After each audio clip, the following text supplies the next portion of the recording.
And the goal is to bring you your next favorite band.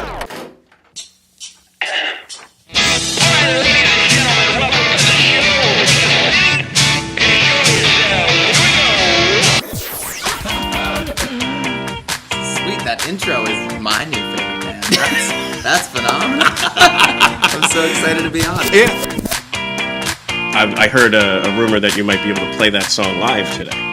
You heard correctly. Yes. So good enough for Robert. I don't know when I rock out here on your next favorite band show. and listen, it's going to be everybody's favorite band.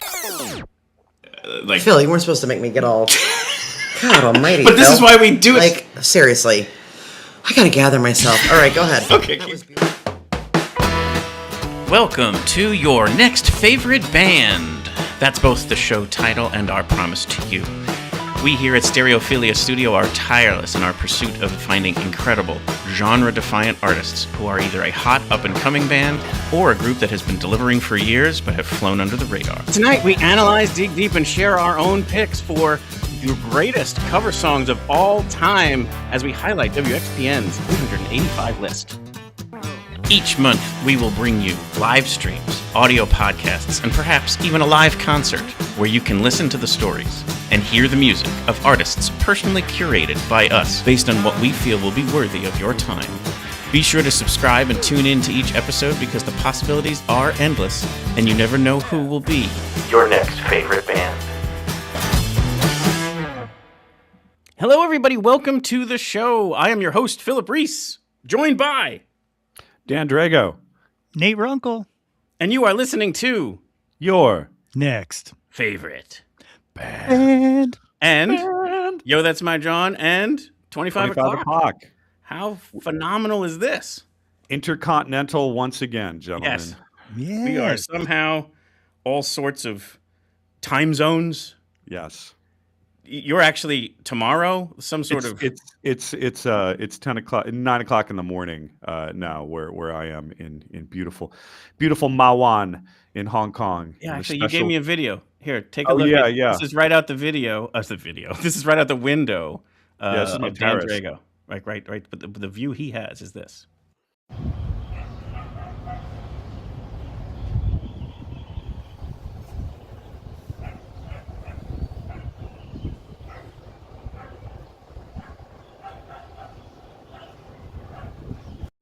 And there's a massive dog barking going on right there. There's always dogs, but everyone has dogs, and they're all small, except for the ones that aren't.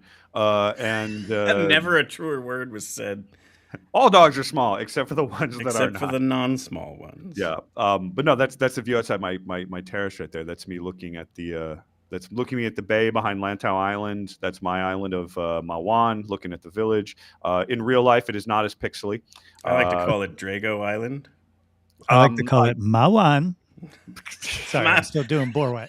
No, that joke has been made multiple times. As it should already. Good. Yeah, as it should. But yeah, it's in the 70s. It'll be in the 70s today, which is on the cooler side for Hong Kong. And yeah, I get to celebrate Christmas with absolutely no snow. You know the Bing Crosby Melikaliki Maka song about Hawaii? That's kind of what I'm going to be living. But I love that song, so here we are. And Nate, how are you doing? I'm cold. It's not 70 degrees. It is. So I feel like that was like a humble brag, but whatever, Dan. That's cool. Yes. No, I'm doing good. Living the dream. Just getting ready for this holiday season of festivities. Of something, Yeah, trying to stay out of trouble. And then, are you still part of? How many podcasts are you connected to at this point? Well, technically 3. But I've on Too Old Too New with Nate and Bruce, and on Yo That's My Jawn. Releases have been very sporadic, and I've been doing that for my own mental health. So. Listen, you gotta focus on yourself. That's right. Quality over quantity, Nate. Quality over quantity. That's exactly what it is. Yeah.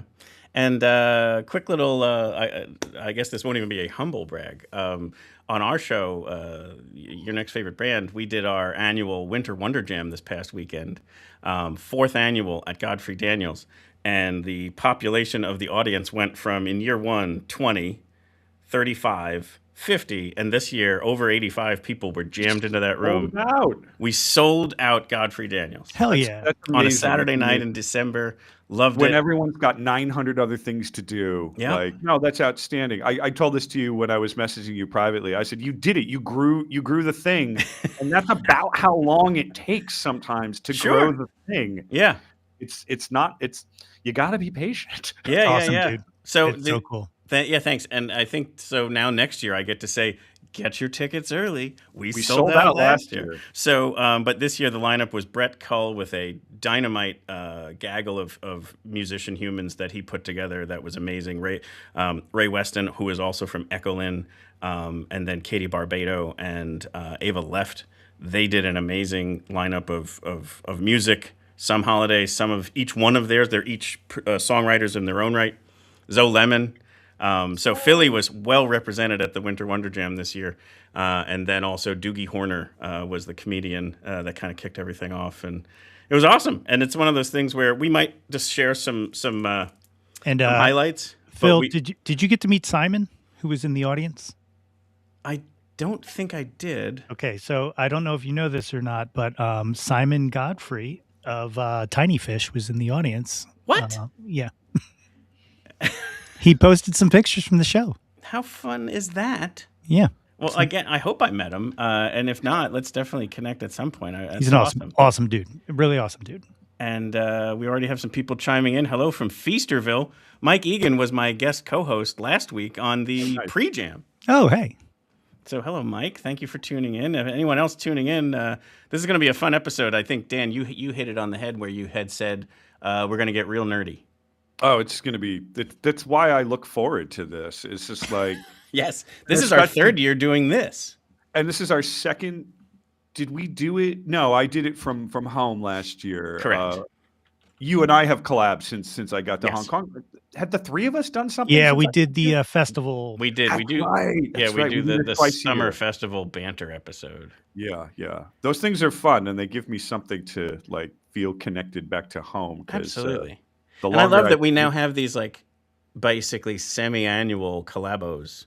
One for the WXPN list and the other one for what's coming up in the summertime. So like, subscribe, and follow to all three shows so you can get the info on this stuff happening. But let's share with the audience just a little bit of kind of like anybody who might be tuning in to either this live stream or a podcast version of this on demand, where they may not even know WXPN or what this 885 list is all about. Nate, why don't you?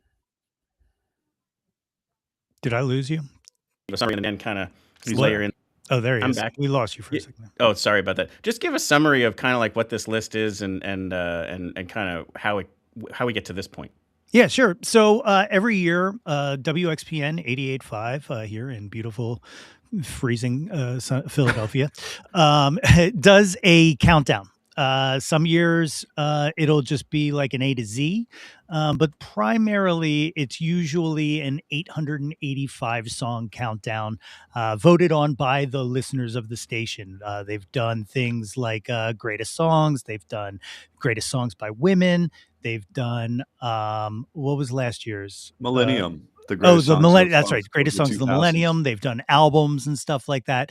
This year they decided to do 885 greatest cover songs, and as voted by you. And it's been an experience listening to this for sure, because I've learned a lot about myself. I've learned a lot about the listeners of the station, and I hope we all make it through together. We will. I'm just adding Instagram. Dan, anything you want to add to that? I have been largely out of the, like, I haven't heard much of the countdown. I've been trying to keep up on stuff on socials. It's not even so much the time difference. I can stream XPN through xpn.org or through they have an app as well. I can stream it here in Hong Kong very, very easily. But I've had a lot going on, but I've been trying to keep track of stuff through other people's socials, and I try and check in with the list in my evening.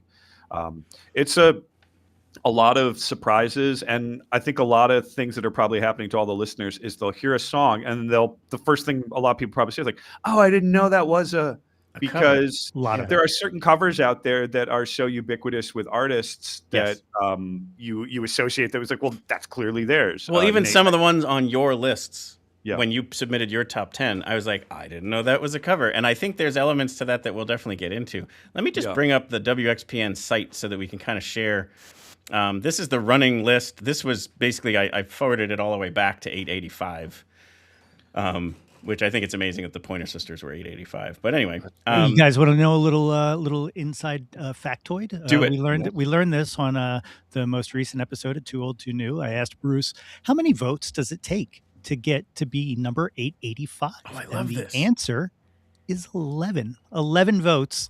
But so when you vote, for the people who don't know, it is ranked choice voting. So your first song on your list counts for more than your last song on your list. So he didn't say how many points it got, but 11 votes got you onto the countdown this year. That's cool. Very cool. Thank you for inside WXPN. That's what I'm here for, man. Details. All right. So I'm just going to kind of roll through this. If you guys want to, hop on any one of these, either one that was on your list. I love or something that Weird Al ends up with a polka on there because, Yes. technically everything Weird Al does, most things Weird Al does, he does write original songs, but are covers. But of course, they're parody They're covers. parodies so, with, But this one, straight up Bohemian No, Rhapsody. it is. It is. Yeah. That's a straight up cover of Bohemian Rhapsody in polka style, and it is Right. glorious. It is. It super is. Yeah, Miles Davis covered Time After Time. That's It fantastic. sure did. It sounds amazing. I'm sure Yeah. it did. Holy smokes. Any Deadheads out there are, of course, very much familiar with the Dead and Dylan period, where the Grateful Dead and Bob Dylan went on tour together, and there's a fantastic official live album of that, and tons of bootlegs. If one was ever interested. Yeah. He's just moving around. What Yep. I'm just going to keep doing this. Now keep the chatting. Residents cover of Satisfaction. That's right. Ben Folds' Tiny Dancer. Yep. Unfortunately, There- I always stop. love it if Go there's like back. go back. Go back. All right. I want to show you my favorite thing that happened so far. And that Mm-hmm. is right there at 795. David Bowie and Bing Crosby doing Peace on Earth, Living Number Boy. Yeah, There you go. there you go. And I love that it's the Trap family. That's fantastic. Yes. Yeah. Um, We'll get more into this in the second hour when we all start breaking down like our selection processes.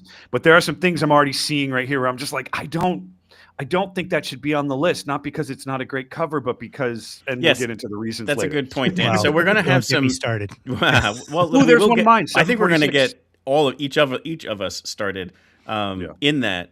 The first kind of 45 of this show is going to be this. Like, we're kind of giving you what the detail is about, some of the excerpts here, and some WXPN on-air talent has graciously agreed to join us, and we're going to go into their personal lists as well as what they think of the lineup so far.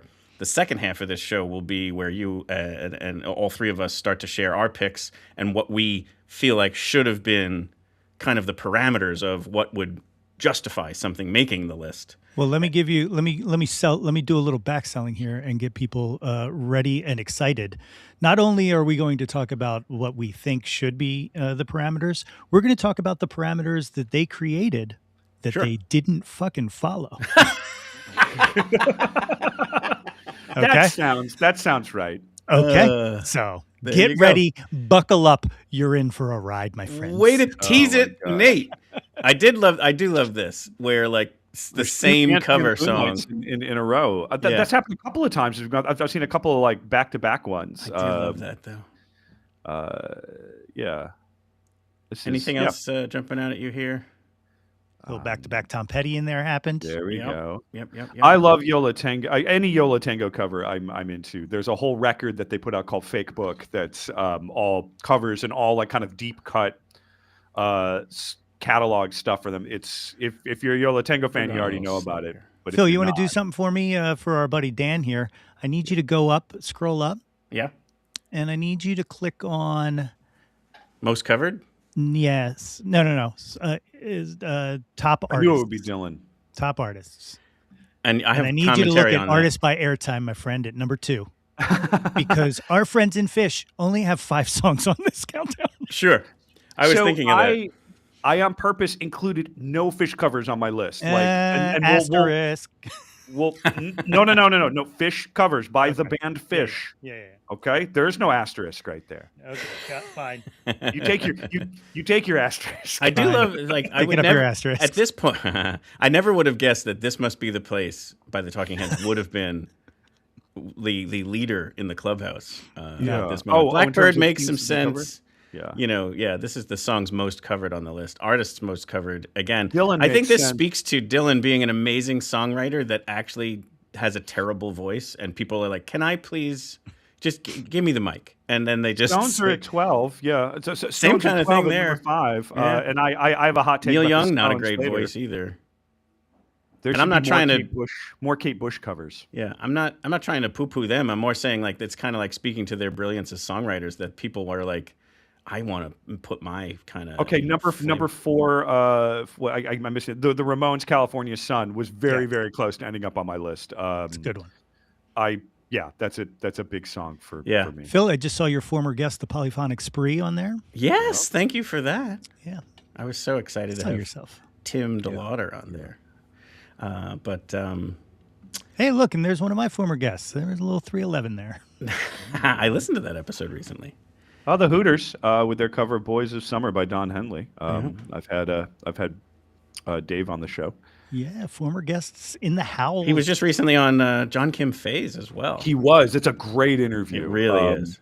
I have been listening to John Faye's talk. I've always been a listener of John Faye's Talking at the Diner podcast. Yeah. That's a podcast out there for anyone listening. If you need another like Philly-centered music podcast, and you do, I cannot recommend John Faye's Talking at the Diner podcast. It is what it sounds like. He invites a musician to the diner, and they have a meal and talk. I got to do it once. John's a friend. I've known him for a long time. He gets amazing conversations because let me tell you, everyone's guard drops when you start eating. When you start eating, Absolutely. And I think the other thing that happens too is, like, since he's such a musician, like they just get into this two musicians talking to each other, and it also kind of allows that conversation where they probably just forget there's a microphone there. But a couple other people tuning in. Nicole is tuning in. And then she even agrees. Thank you. That Bob's voice is an inspiration to do covers. Let's just put it that way. We'll stay positive. I don't know. I think it's low hanging fruit to go after Bob Dylan's voice. Like it's not everyone sings mellifluously. You know, everyone there. It's distinct. You know, it's Bob. And I will say this as a musician, and I'm sure Nate might be able to back me up on this. I rarely do Bob Dylan covers because when I do a Bob Dylan cover, you spend most of your brain energy not doing a Bob Dylan impression. Sure, right. I can't do really Blowing hard. in the Wind without going, Yisin? Yeah. It's Bob and Tom Petty. And whenever I do Tom Petty covers, I have to focus. I'm like, you're not doing a Tom Petty bit. You're that's interesting. Other than You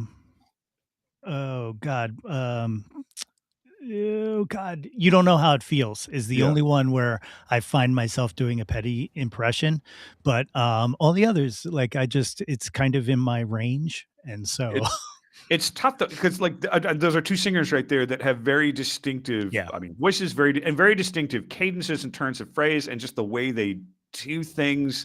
And when you're singing those as covers, I'm sure other musicians, if they're in the chat, they can chime in. You try so hard not to do like an impression. Like if you're singing like a Chuck Berry song, you're just like, okay, but I'm not going to do Chuck Berry. Like I'm not going to do Prince. I'm going to try and be me. But like Dylan is nearly impossible. Correct. So let's get to one of our guests. Yes. Super honored to have Wendy Rollins joining us from WXPN. Welcome to the show, Wendy. Hi. Hello. Hello there. And thank you not only for coming on, but for all you do year round, and then for today specifically, basically fighting travel snarls and traffic, still to make it on. Yeah. Well, I'm one of those. If I make a commitment, I'm gonna figure out a way. Just as an aside, folks, this morning I was I was in Atlanta, and now I'm in Philadelphia. So, but I almost wasn't. But I'm But here we are. Here we are. And thank you for that. So tell us what you think. Let's start with just the kind of the list in general. This is an annual thing that WXPN does. They look for everybody to submit a top 10 list of a certain type of category. This year was cover songs. But what does this kind of like initiative and the response from the listening community mean to you and to the station? Oh, I mean, we love it because like it's really easy to make your own personal decisions.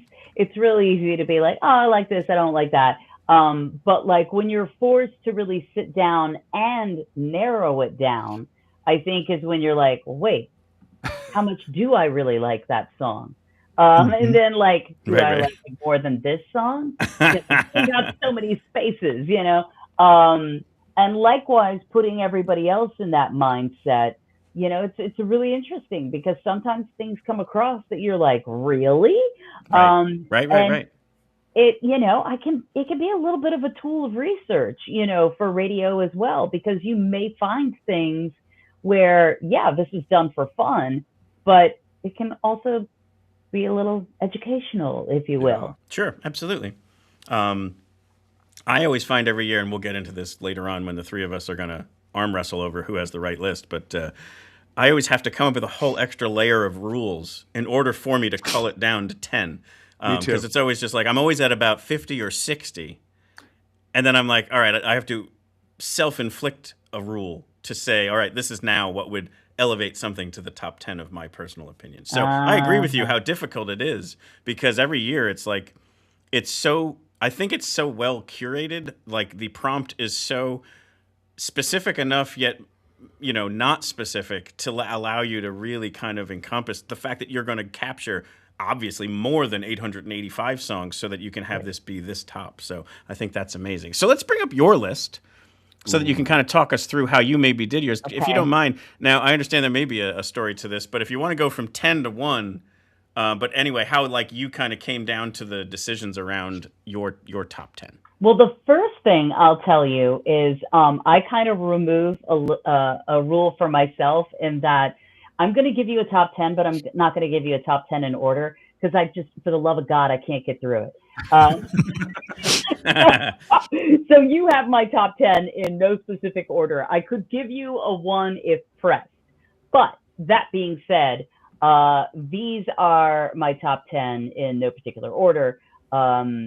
Hazy Shade of Winter from the Bangles on a personal level, you know, as a young girl when that came out, an all-female band. Later on came to find that I love Simon and Garfunkel, but they ripped that song. I mean, like, and it was part of like an iconic movie at the time. It really just owned the moment.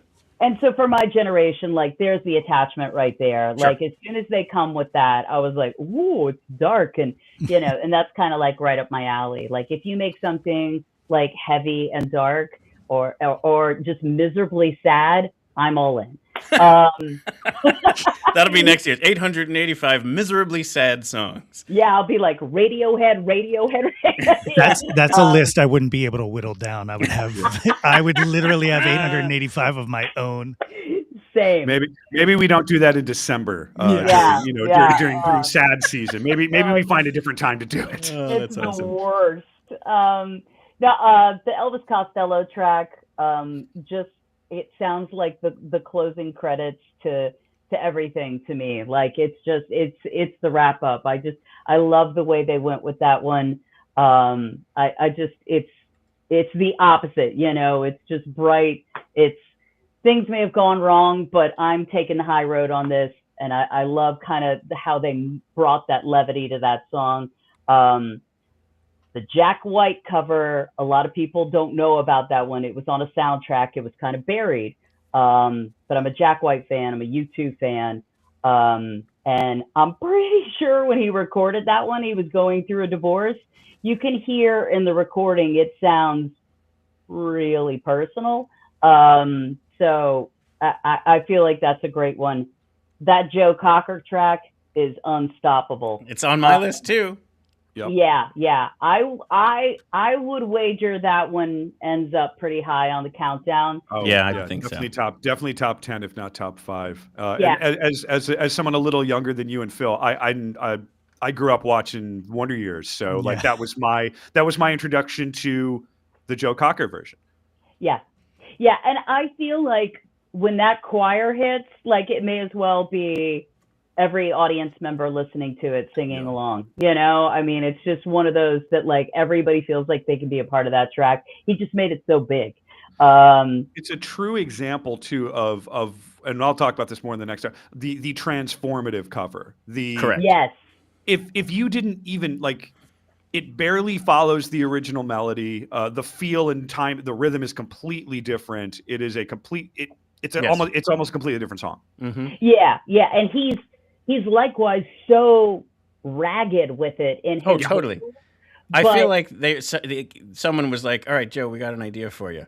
Go get wicked drunk, and come back in here like your life depended on. You had to be the most 10 out of 10 emotive and loud as F. Yeah. And then we're going to record that in one shot." And he'll be like, "I'm in. Yeah. I'll see you in 6 hours." Already. No. For Joe Cocker at that era, already there. Yeah, exactly. As he literally puts the cigarette out on the floor. Right. Studio. Let's go. So that's a great one. The Tori Amos cover, that one was used in my wedding. I'm partial to that one. I know she personally is a huge Led Zeppelin fan, so she really wanted to handle that one with kid gloves. And I think the respect for the song definitely comes across, but also her take on it.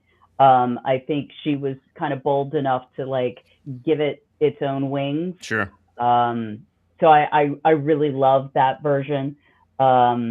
Muse with Feeling Good. I think in my original write-up, I was like, I think if Nina Simone heard this, she would hate it. I do love that kind of analysis too of like, would the original artist love this version or hate it? And I don't know if I even have it. I almost want them to hate it. Like, yeah, I'm sure Ringo isn't exactly doing cartwheels on the Joe Cocker one, but I just feel like it was just so unexpected coming from Muse, frankly.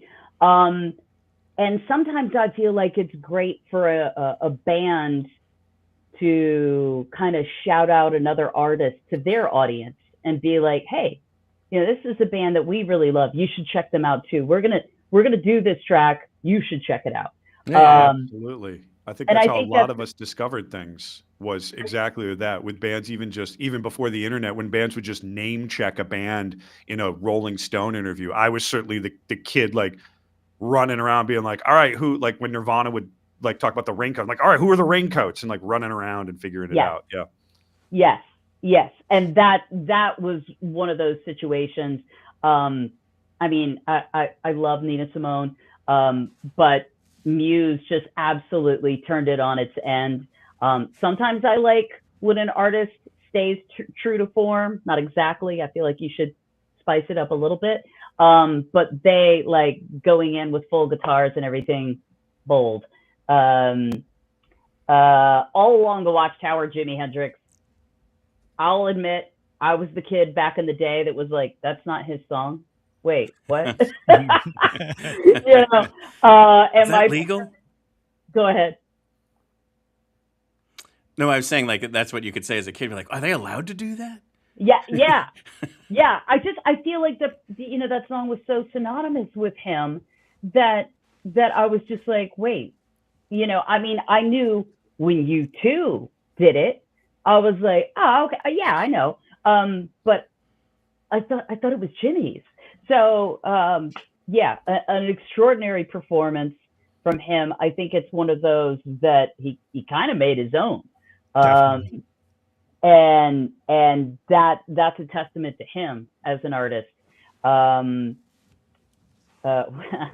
Jeff Buckley, Hallelujah. Yes.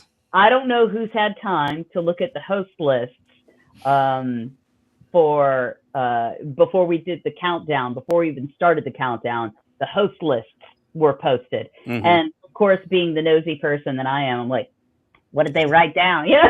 Right. So, and that was one of the ones I saw over and over and over. Another teaser. I'm going to have a massive take on this song later. Okay. Oh, boy. Yeah. Because Okay. actually, not only I didn't put it on my list, and I think Nate, it's on yours, right?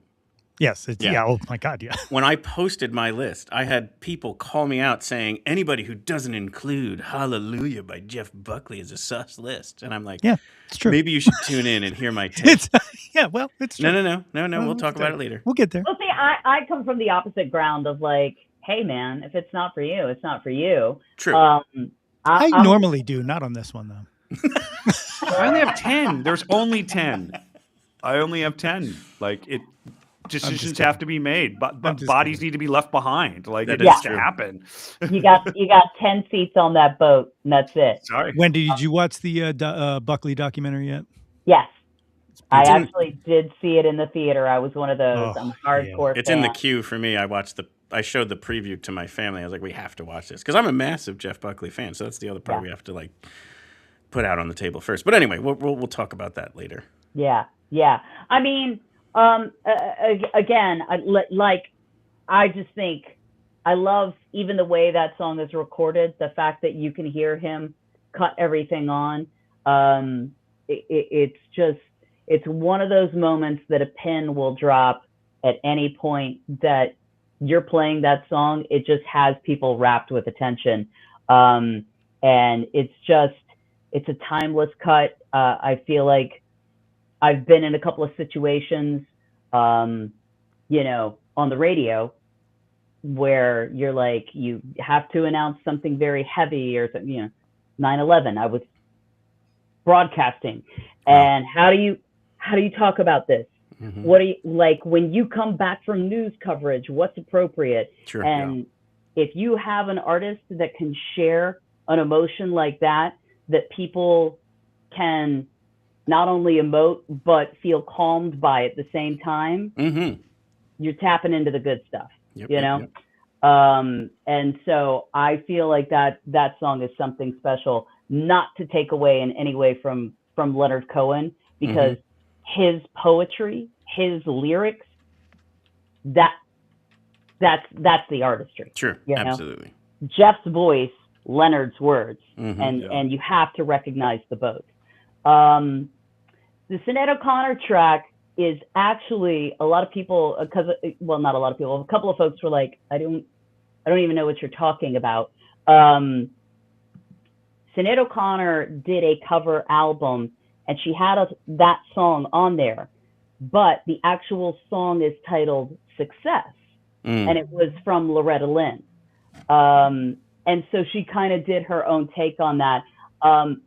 I appreciated that album for many reasons.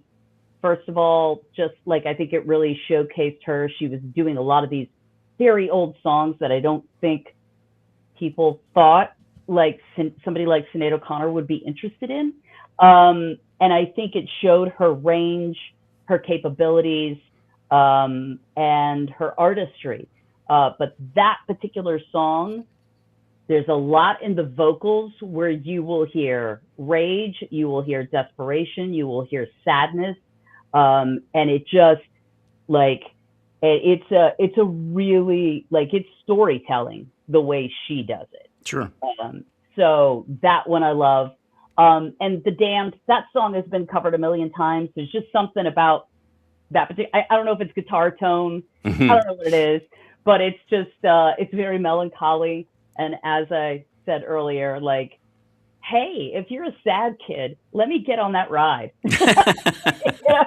So I like that one. Awesome. So obviously, just one quick thing with this list before I take it down, because I'm feeling cramped over here. So we mentioned the Joe Cocker song, the Jeff Buckley song, as being probably in the top 5 and 10, if not perhaps even some of the number ones. Any other songs not from your list you're feeling predictive about for the top 10? Well, let's say this. Do you know the list? Have you peeked? No. Okay. No. Look, I'm the kid, like, because it's that time of year. Like, I get mad if I see a Christmas present before I don't like any spoilers. That's how I learned there was no Santa Claus. Yeah, I'm such a bummer. It Yeah, was last year, Nate. It was very sad. I'm still let down. No, I do not know what the final list is, but I don't think there's other ones off the top of my head that I would immediately claim like this has to be top 5. If it's Sure. not, you know. Got it. And even mine, I mean, that's just me. Some of those probably won't even end up on the list, and I'm like, that's cool. I still It like totally is cool. That's what's beautiful about the list. If you get like 2 or 3 that make the 885, you're usually pumped. So it's like that's some of the beauty of this. I think whole I'm process. at 7 right now, not to brag, but whatever, guys. I've lost track. I was just very impressed that one of my out of nowhere ones ended up in the lower. Like, I'm just thrilled 700s. Ace Frehley made the list. That's awesome. Hell but yeah. we're gonna get into that one later. But I know Hazy Shade of Winter wasn't actually your number 1, but we do have that here to play things out. Which of these tracks would have been your number 1? Jeff Buckley. Okay. Well, here is not Jeff Buckley. Okay. Man, I love No, listen. I was just going off the list. This is still just an amazing track, and it's a great way to play things out. Wendy, thank you so much for joining tonight. Thanks, Wendy. And playing things out from your top 10, we'll at least say. Hazy Shade of Thank Winter you. by the Bangles.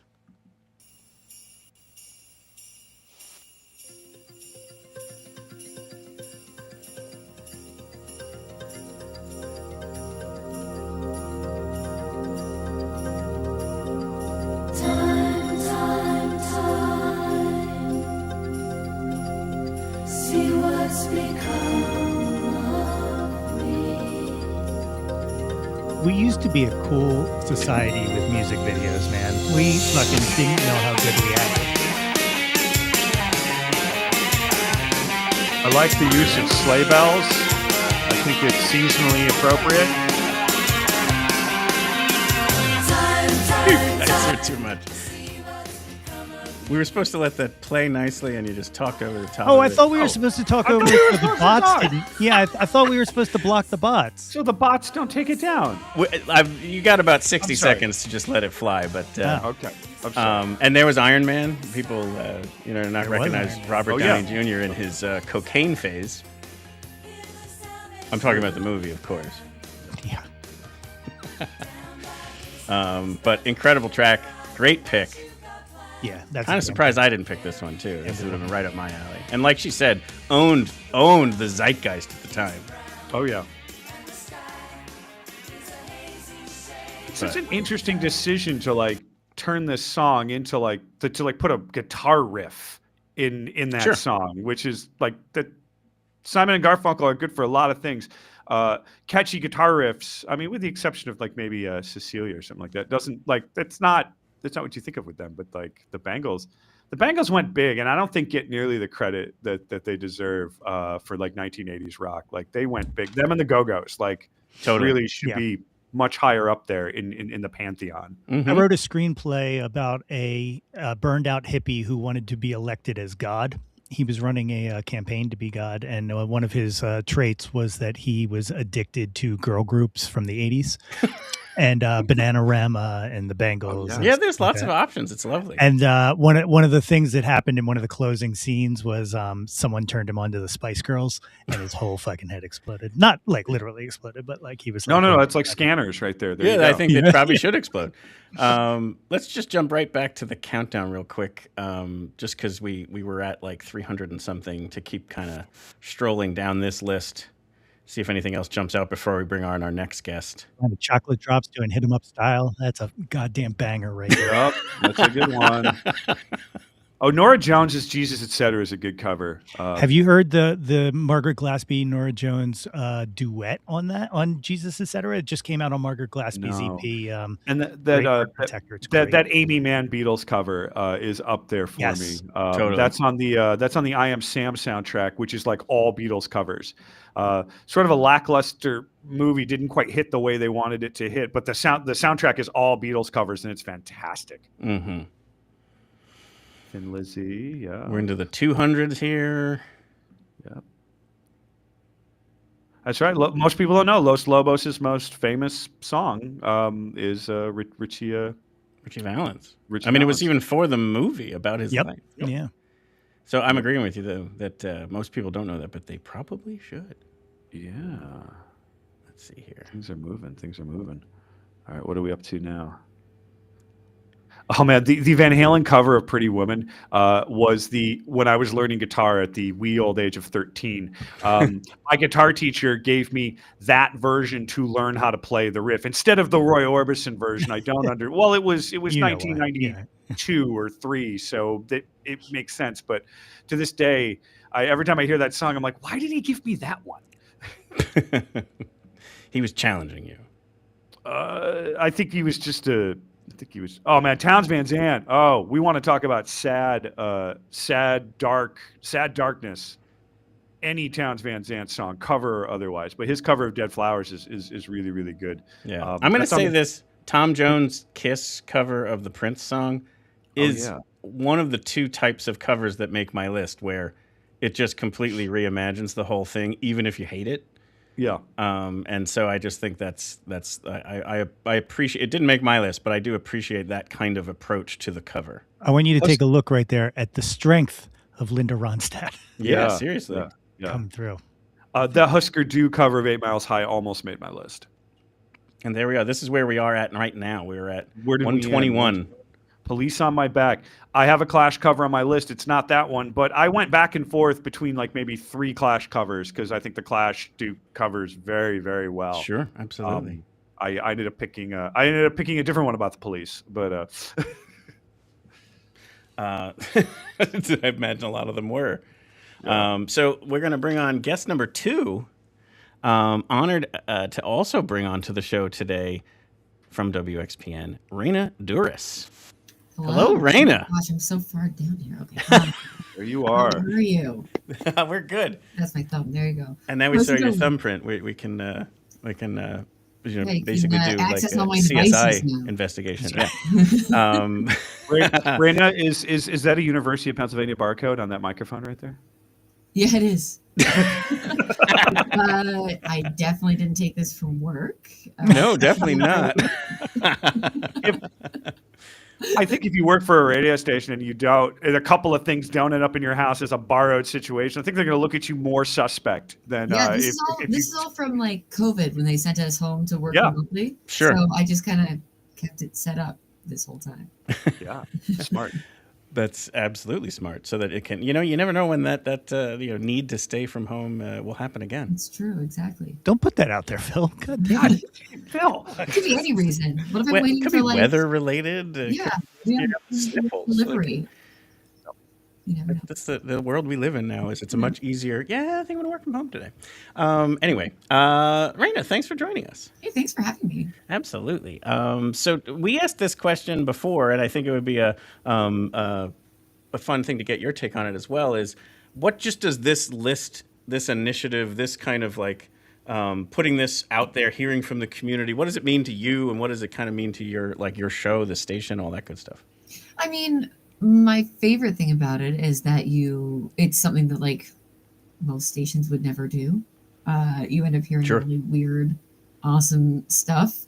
You get those really strange transitions between songs. One of my favorite things. But I mean, I love, one of my favorite things about the countdown every year really is the conversation around it, how active everybody gets talking about it. It's the one time of year that I get to spend a bunch of time in like the Discord and talk to people. And it's fun getting to talk about this stuff, And on my show specifically, since we aren't live and it's like pre-recorded because we have to send it out all over the place.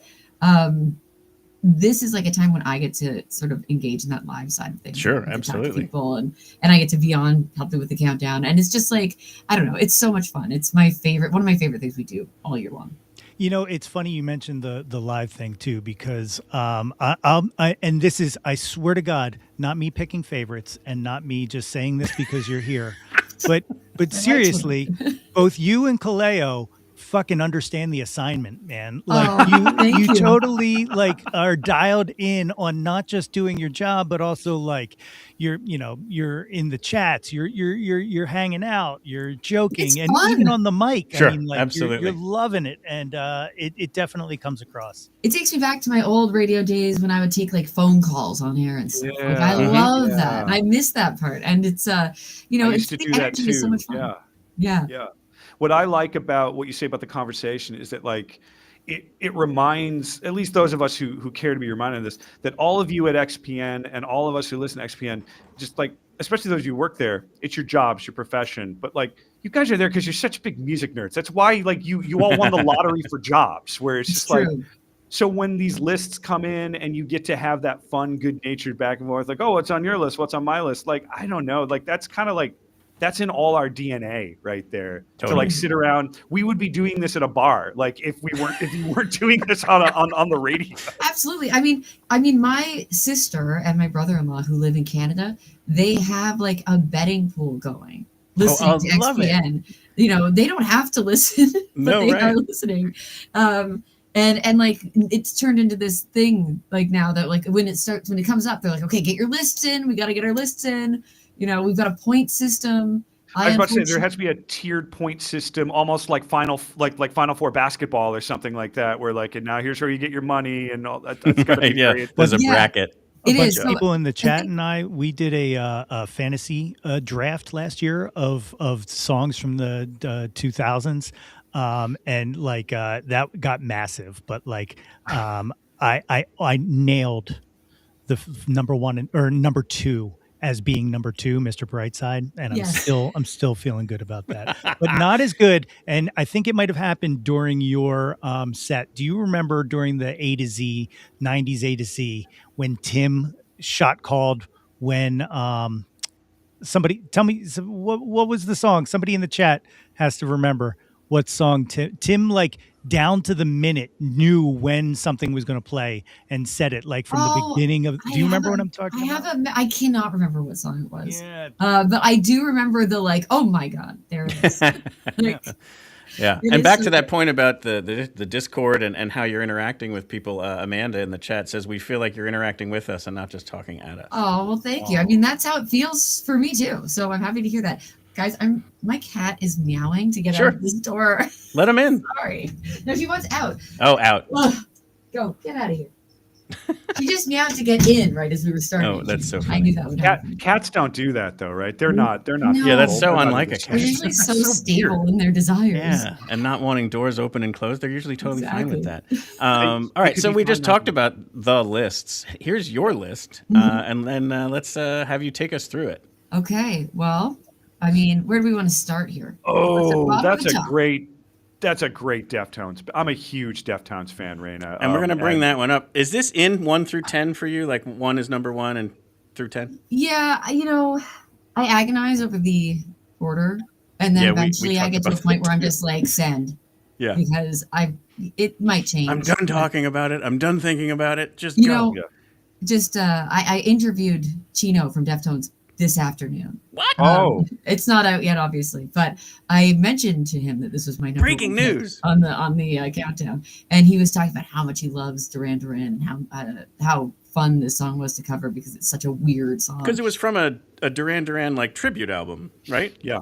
The cover? Yeah. I think it may have appeared on one, but it was on their B-sides and rarities album. Okay. And then I think it was re-released on like a cover. It's been on a few things, but yeah, we were talking about just how cool the original song is, and then how they really. So I have both of them right here. So why don't we play them? Okay. Which one should I do first? Do the original. Yeah. All right.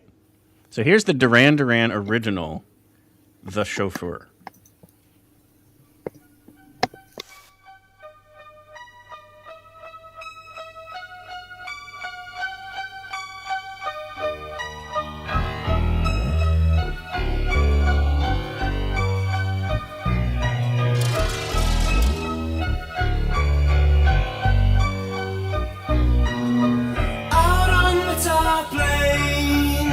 Glides are moving. Hold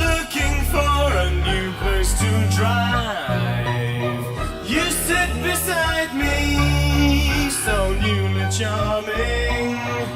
Sweating dewdrops glisten fresh in your side. That's like, If you've never heard the Deftones cover, maybe you can just already hear what they're going to do. Vocals, for sure. yeah, the vocals are spot on. But that 80s like Halloween or like, Michael Myers, like, I feel like I'm being chased down a dark alley. Yeah, what I said to Gino today was like, that song almost feels like when you hear the Duran Duran cover, you're like, this feels like an uncoverable song. Like, it's so strange. I agree with that. So much of the 80s feels untouchable because the instrumentation and technology is so specific. And then what you do there is dash it to the floor and make the Deftones cover. Yeah.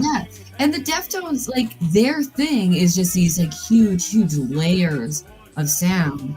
Not like a wall of sound, but like a soundscape kind of thing. Yeah, sure. Like, there's so much happening. And this, it's so sparse. Yeah. So here is now the flip of that is here's the Deftones version of The Chauffeur.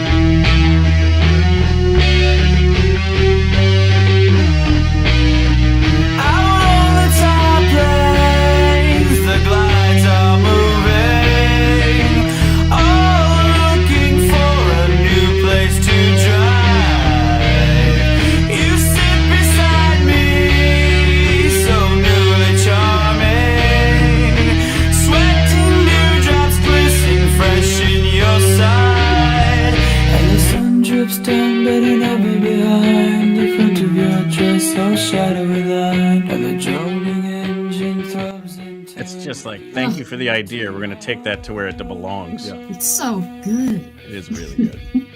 Like, I've heard it a million times, and I'm like, oh my god. And especially, actually, I'm putting them back to back. It's like, oh, yes. Yeah. They're so good. Yeah. I love examples of this because it does remind you what an outstanding vocalist Chino is. Oh my god! And if you maybe only came to the Deftones in the mid-late 90s, even before White Pony, which fortunately they were quite big in Rochester, New York, growing up. So we actually thought they were an East Coast band for years because they played Rochester so many times. But it turns out that WBER just was a very, very early supporter of them. Sure, absolutely. So like those early records are very noisy, very screamy. And then when you actually can strip down and hear Chino sing, you're just like, oh, he's doing that the whole time back there. Totally. I call them a gateway metal band. They're a metal band for people who say, oh, I don't like metal. I'm like, yeah, but you're going to like White Pony. That's so true. Yeah. So continuing on your list, Raina. Yes. Next, this one, I mean, this was going to be on this list. It was one of the automatic, like, this is going to be on here. Shatner. Some people, think this is a little goofy. I think that William Shatner's version, when I think of the song Common People, this might sound like sacrilege, but when I think of the song Common People, I think of William Shatner's version before. That's awesome. And that would be why it makes the list. Yes, absolutely. I'll stand on that rock with you, Raina. Absolutely. I'm a huge Pulp fan, but like Shatner's Common People, again, take a cover, make it yours. Yeah, it's the sneer in his voice. Yes, because he's an actor, but like the way he sings it, he's like, he hates her in like a way that is, like, he doesn't hate her. Sorry, that's a little harsh, but he's judging her. And it's really, I don't know. There's something about how funny and mean it is that I just love. And so does Jarvis when Jarvis sings it. They're sneering slightly differently. Yeah. Yeah, it's so good. And I feel like William Shatner's like kind of just an underrated cover guy. Oh, absolutely. Yeah. Do you want me to keep on? Yeah, just keep flying down the list. I mean, Nirvana, there's lots of contempt. Thank you, Amanda, in the chat. Contempt is the word I was looking for. That's the perfect word. Throw that right up on the screen there. Contempt. Sorry, Dan, you're just getting contempt faced. No, I mean, so Nirvana, there's lots of covers. I think Man Who Sold the World would be a maybe not like a shoe-in for the top 10, but I wouldn't be like that surprised if it ended up in the top 10 of the actual countdown. But I love Kurt Cobain's voice in this cover of Lake of Fire. It's so crunchy. It's so it's just, again, I think of this version before I think of the Meat Puppets version. I think a lot of us got introduced to the Meat Puppets at an age through that performance, and that was on purpose. Cobain wanted to highlight his friends in this amazing band called the Meat Puppets, and all of us teenagers or whatever heard it. We're like, "Who are these?" And we all went out and bought Too High to Die. Are we ready to do this? Are we going to do this? All right, Raina, I got a question for you. Okay. Ready? All right. Is it a tainted love question? No, it's a Lake of Fire thing. Oh, okay. There were rules, Raina. There were rules on the website that said you couldn't have the original artist on the song, and the brothers Kirkwood play on Lake of Fire. What are we doing? I didn't really know that. So nobody knows that except us, Nate. And like I'm with Nate's a stickler for the rules, and I'm with Nate on rules. But I'm like, not. This is the whole thing. I've been going nuts about this. Interpreted. They're stupid. The Nate, rules are stupid, and this is why I'm so angry. Because, all right, I wanted to put "Walk This Way" on my goddamn list. That's all this comes down to, okay? And you couldn't? And because I couldn't, because it is singled out in the rules specifically, you can't have "Walk This Way" because the original artist. And then they play fucking John Prine singing backup on songs. You got fucking Roy Orbison singing with Katie Lang. God damn it, the whole world's going crazy, and I can't get "Walk This Way." Yeah, Nate Dogg the Fourth is saying, "You tell him, Nate." I didn't read the rules at all, so that's very on par. What have we learned, Raina, in the world of radio? No one reads. No one reads rules. And Dan has the right idea. If you don't read the rules, you can't break the rules. So right. I feel like Walter and the Big Lebowski during this entire countdown. Rules. Come on. Oh my God. You were over the line, Smokey. Over the line. This is not Vietnam. There are rules. Yeah. The rules were like hotly debated. Just, I'm sure you guys know this, but it was like there were many drafts of the rules. There were many meetings about the rules. I don't know if everyone agreed, even at the end, that the rules were the right rules, but we had to decide on something. Sure. And I think at the end of the day, we were also like, well, if something comes in and we don't know how to fit into the rules, we can figure it out. But I'm just sorry, Nate. I'm just teasing. Lots of great stuff coming in here. Raina with the wisdom. If you don't read the rules, you can't break the rules. Exactly. I'm going to use that in court one day. Yeah. I forget who it was. Defense, right? That's fine. World Cafe Host Honduras once said. Yes. That's how I'm out. That's how I'm free. Someone said to me, they were like, "It's 2025 and you think people are following the rules?" I was like, fair. It's fair. Or reading. Anyway. Sorry. Yeah, no one's reading the fine print. Okay, so then we have Soft Cell, Tainted Love. I mean, again, another one that I wouldn't be surprised if it ended up in like the top 10, top 20 of the act. I think I'll be in the top 5. It could be in the top 5. When my very first CD I ever owned that wasn't from a Mad magazine was from a sampler CD that I got with a pizza. and Tainted Love, this cover was on it. And I was like, this song is the coolest song I've ever heard.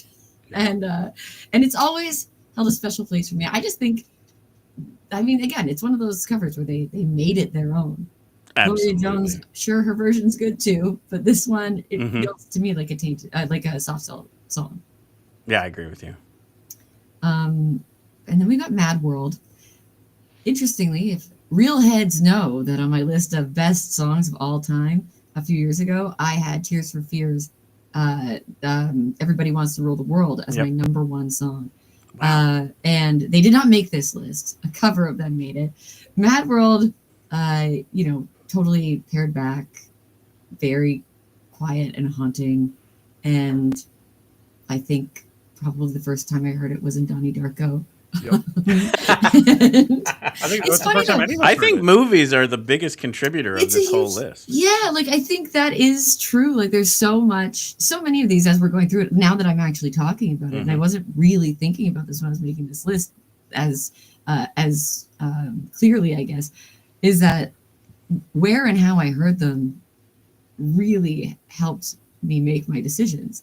The Agreed. Mad Yeah, World I had cover- that same revelation when I had my list. Almost all of them were movies, but some of them were also like a point in time, and it was very like kind of it framed that moment for me forever. Yeah. I mean, the Hurdy Gurdy Man cover by Butthole Surfers, I did not see in the movie, but I do remember hearing it for the first time and being like, holy crap, is that Hurdy Gurdy Man? And just being thrilled by it. And this was like, I'll admit, I didn't hear this cover until maybe like 5 years ago. That was the first time I heard it. And I was just like, I was obsessed with it. And I obviously knew the original song, but I became obsessed with this weird Butthole Surfers version. I mean, I love the Butthole Surfers. So I felt like it would be fun to include them. This is one of those ones where I actually did hear it when it aired.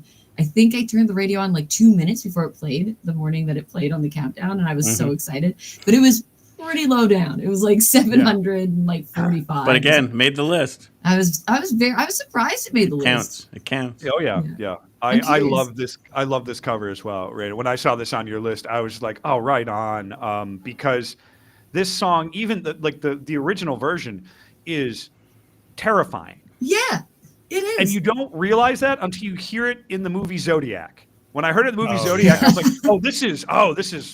this is way scary, because that Donovan record played large in my upbringing, and to hear it in that context. And then when I heard, I'm like you, I didn't hear the Butthole Surfers cover till maybe several years ago, and I heard it, and my first thought was like, absolutely tracks that band of like Dayglow acid freaks would cover this song. Exactly. Yeah, it's so weird. So I mean, Donovan has a lot of weird stuff. If you like take it out of its like absolutely habitat, think about it. Totally. Yeah.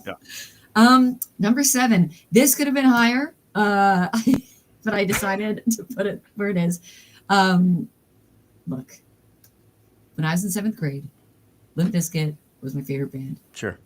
Significant Other was like the first CD where I remember being like, I have my own identity now.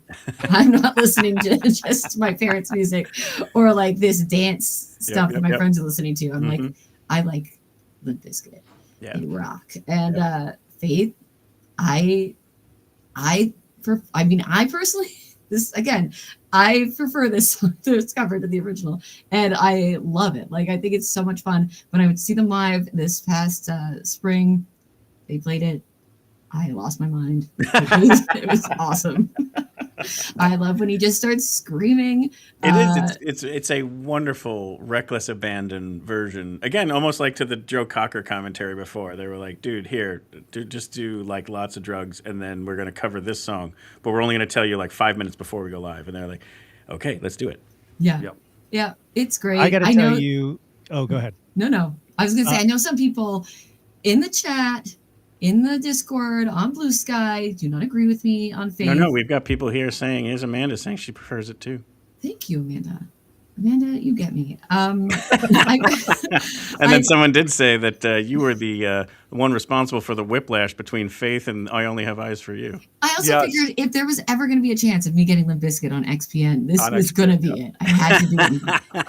What I was going to say is I recently went off. Went off? That's weird. No, I recently went off because those first 2 Limp Bizkit albums are fucking great. And we all like them, and everybody has to fucking admit it, okay? Because they were fucking good. And sure, it got a little corny after a while. I get it. But like, nah, man, give it up for Limp Bizkit. Like, seriously. When I saw them, they played Break Stuff twice. They played it at the beginning, and it was raining. Not enough people were out there, and then they played it at the end when the rain stopped and everyone came back. And I was that is how you know how to make the people happy. Yeah, exactly. Did you hear that the track they released this year, the Morgan Wallen song? No, I think I avoided that. It's good. Yeah, it's probably going to end up in my top 25. One of the greatest podcast episodes I've ever heard in my life was the 60 Songs That Explain the 90s episode on Limp Bizkit's Break Stuff. I was driving, and for 45, 60 minutes, I did not stop laughing, because whenever someone does a deep dive and tries to explain Limp Bizkit as like seriously, I'm laughing both because it's ironic and also because I'm like, they're so right. Like, yeah, they were huge. Yeah. I was a junior, senior in high school when those records came out. and it was everywhere.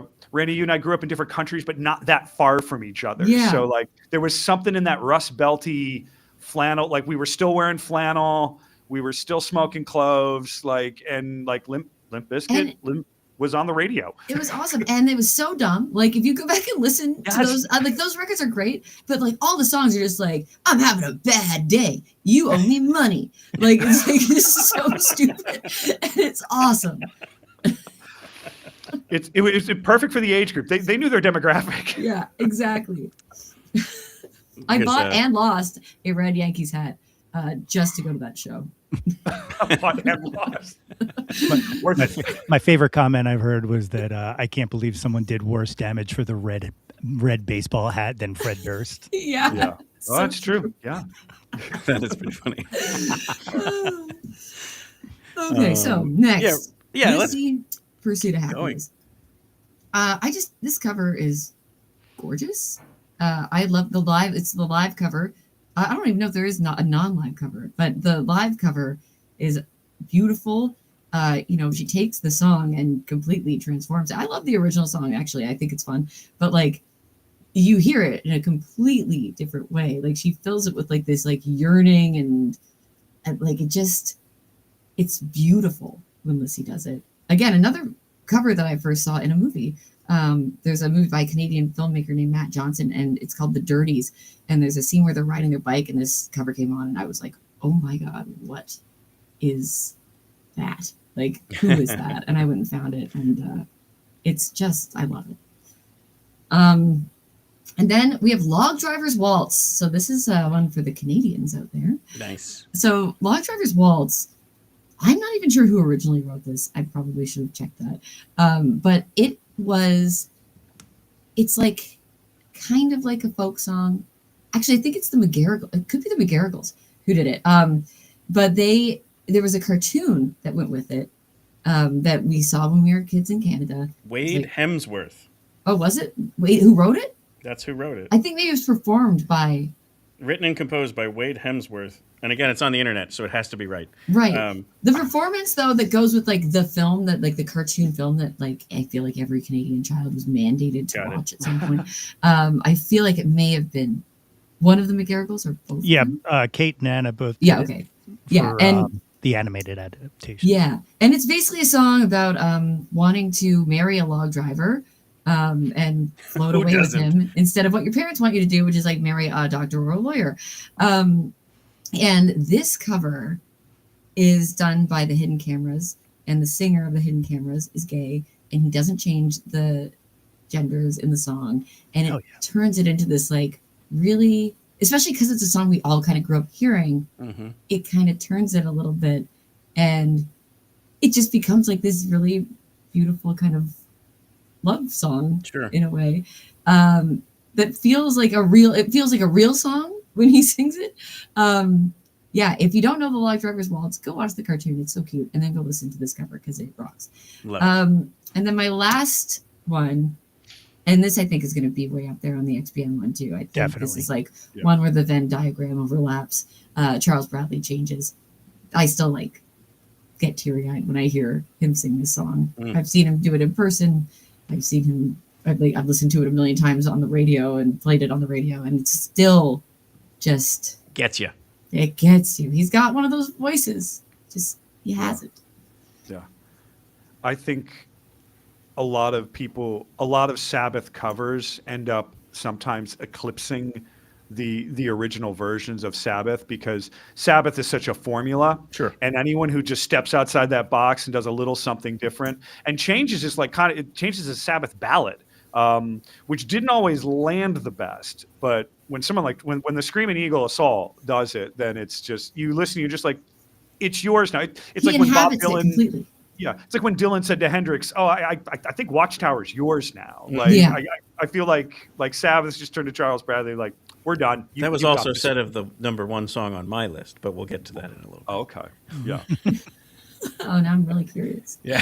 I love you using the Hidden Cameras to a really, really sort of unsung Canadian band and largely unknown here unless you were like in college radio in the late 90s or early aughts. Yeah, so they are known here. Okay, a little bit. again, because I was in college radio in the early aughts, so I was like, I remember that band. I want to tell you the most interesting factoid I learned following the conversation in the Discord is, guys, I don't know if you know this or not, but Raina had to say 885 numbers into a microphone. That is true. Oh my God. I said every single number for the countdown. And it took me. Wow. What were you Did you gonna do say? it previous years too, or do they use you in all years? Or So we did the first time we did 885 because we did. I'm trying to think back now.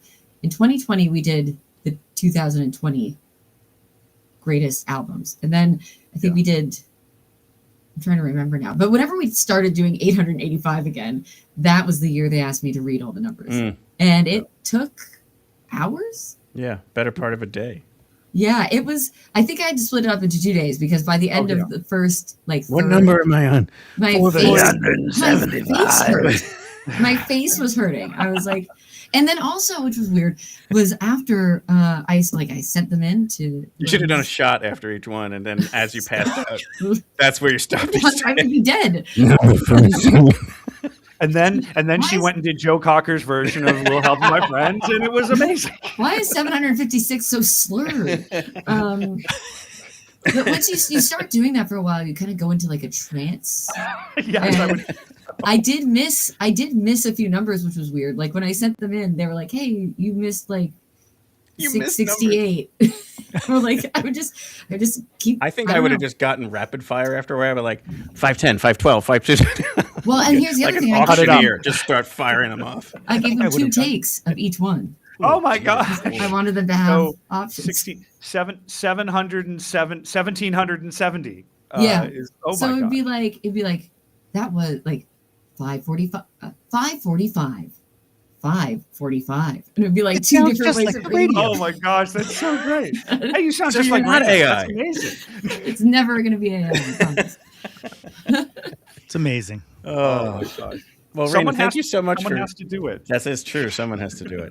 And thank you for every time you shout out the Discord on air, because our membership, like, it's just like, welcome. It's like, oh.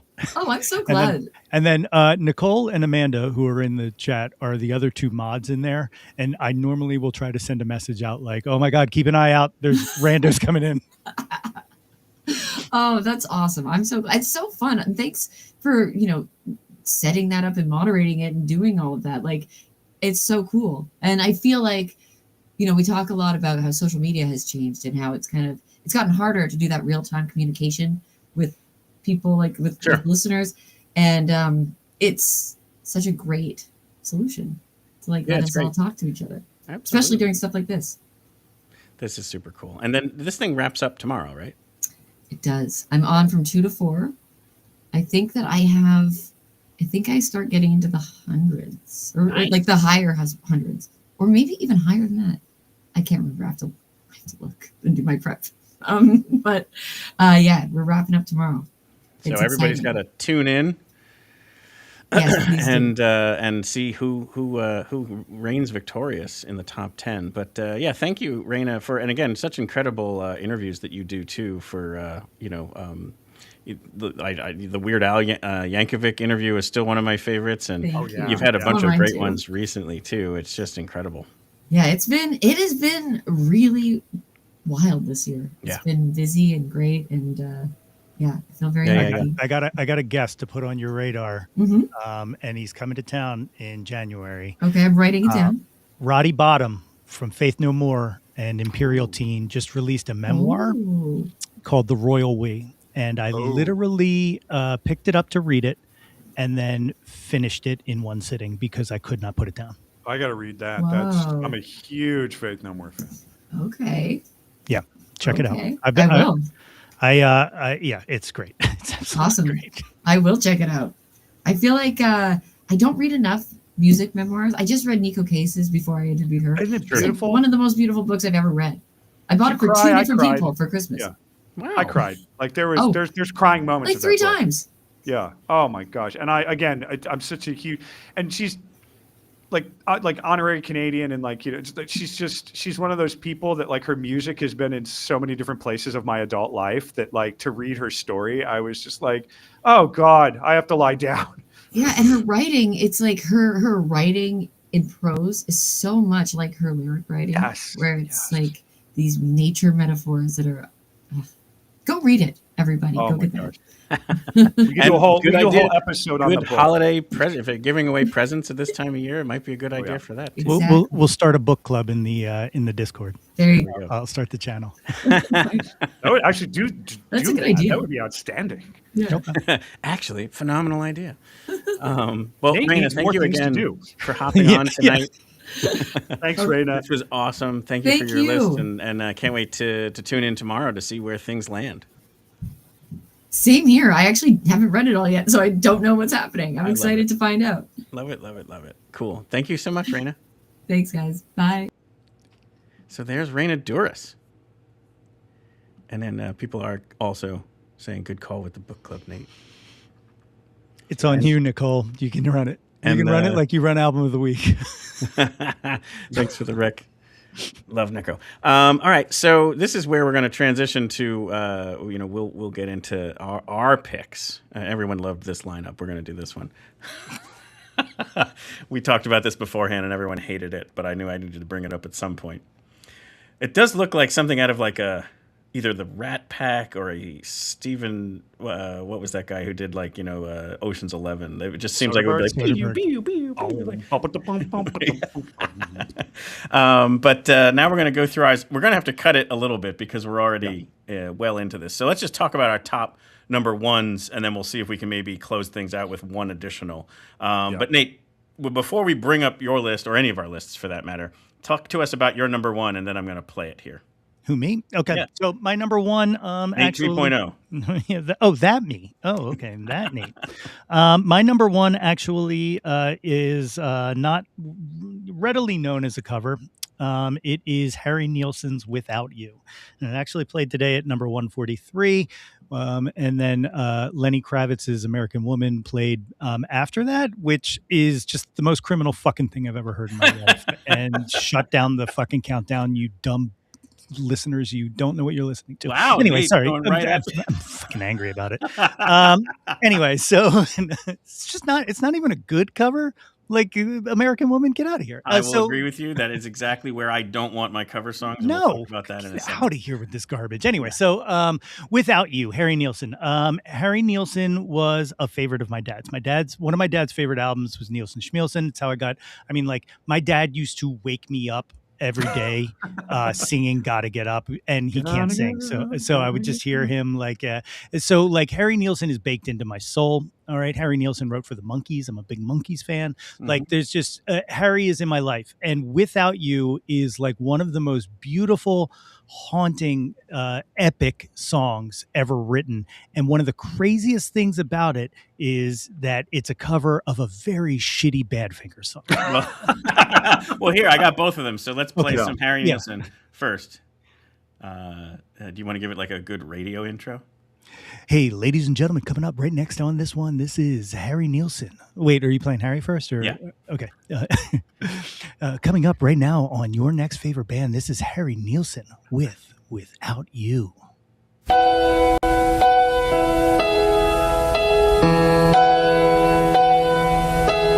No, I can't forget this evening or your face as you were leaving, but I guess that's just the way the story goes. You always smile, but in your eyes your sorrow shows. Yes, it shows.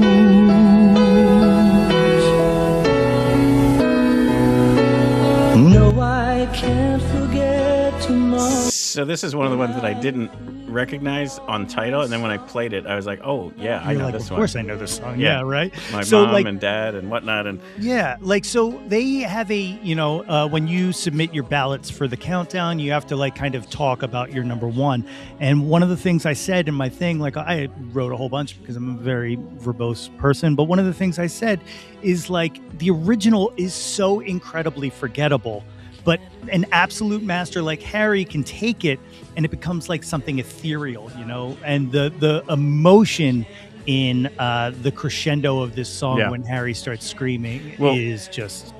And also, when I played it, I was like, "Oh yeah, this is the natiest song that ever nated." Because what's that other guy that you love that does all the Celine Dion songs and the Meatloaf songs? Oh, Jim Steinman. Yeah, this is right in that same fucking ballpark. I was just like, "Holy smokes, Nate really likes himself some power ballad." It's kind of true. You kind of got to. And I mean, honestly, this is also stuff that just would be squarely on Broadway. Like, this is stuff that should be, just so good in that way of like just write a whole musical around this one song. It would bring the house down. Oh yeah. Well, this version, you're right. The Badfinger thing is like disaster show central. Let's bring that up for a quick second here. Here's the Badfinger version of this same song.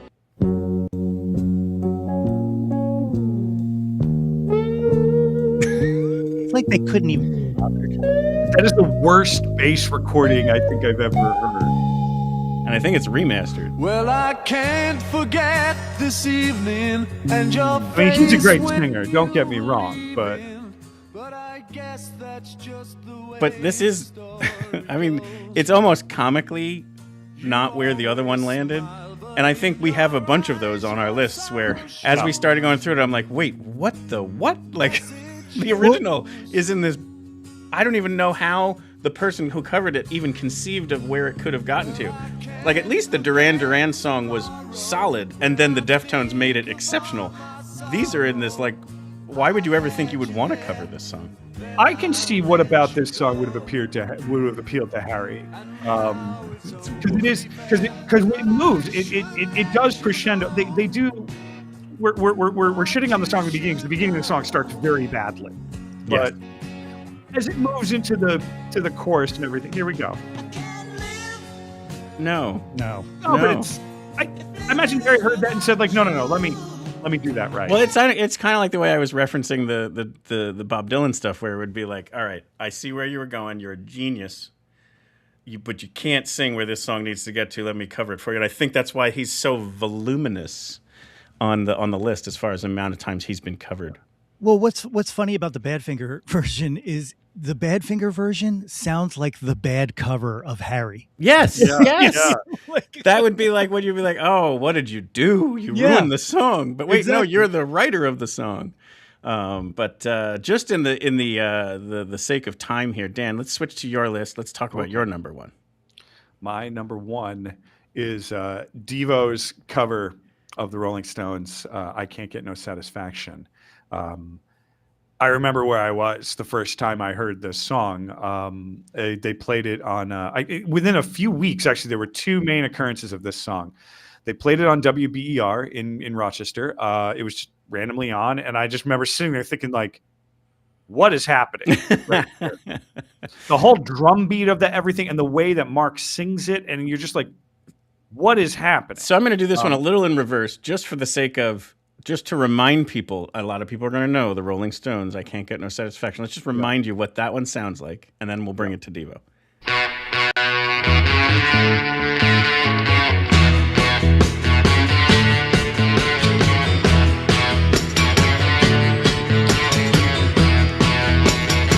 mean, practically like the anthem of what, the 60s? I mean, like just insanely cool, insanely like, off the tracks. Got some tambo in there. Got some tambo. Right. You're probably on drugs, but your parents don't know it yet. Your hair's growing too long, and this is all stuff. And then Devo comes along and says, "Oh wait, hold my beer."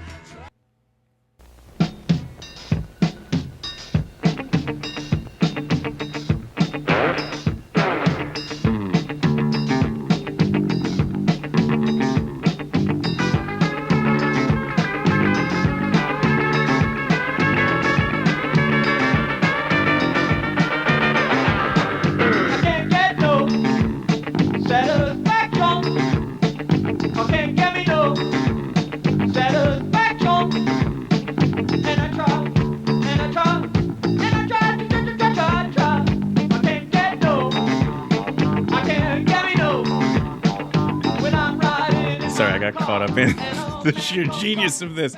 It's so good. That's Mothersbaugh's dad right there as the general. They made a lot of films, a lot of weird art films.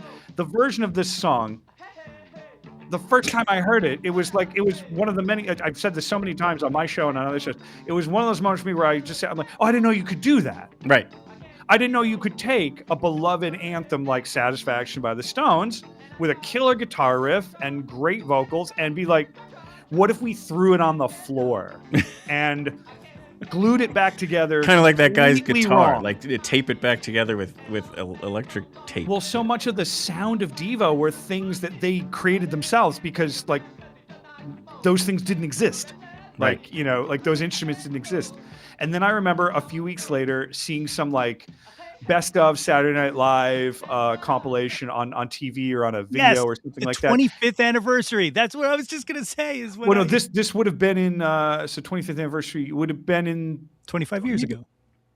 Was it? Yeah. So that would be what, 2000? No. This was long before that. not 25th. I was Proto Dan. I was like 12 or 13. Yeah, it was when I was in high school.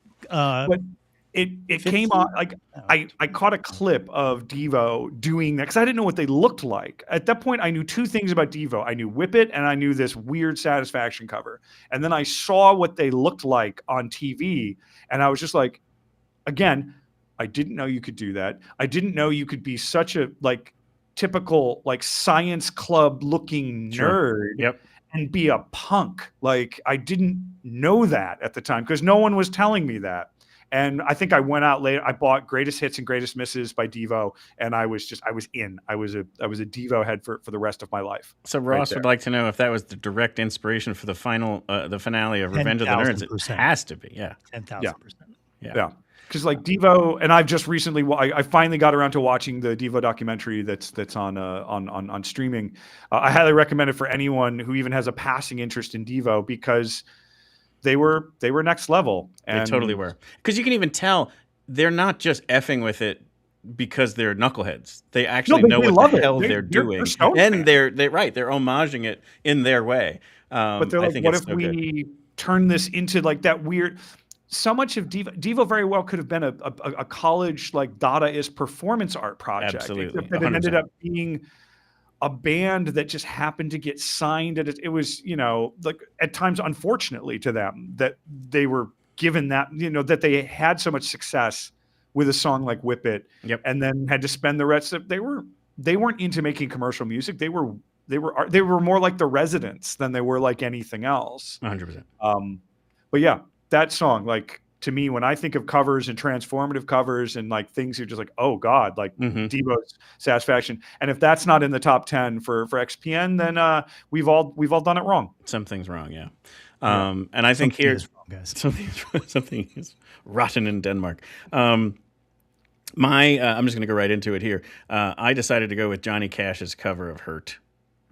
Yes.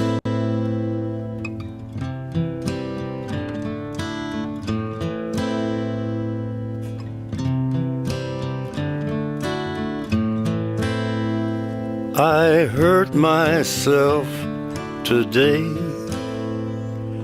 to see if I still feel.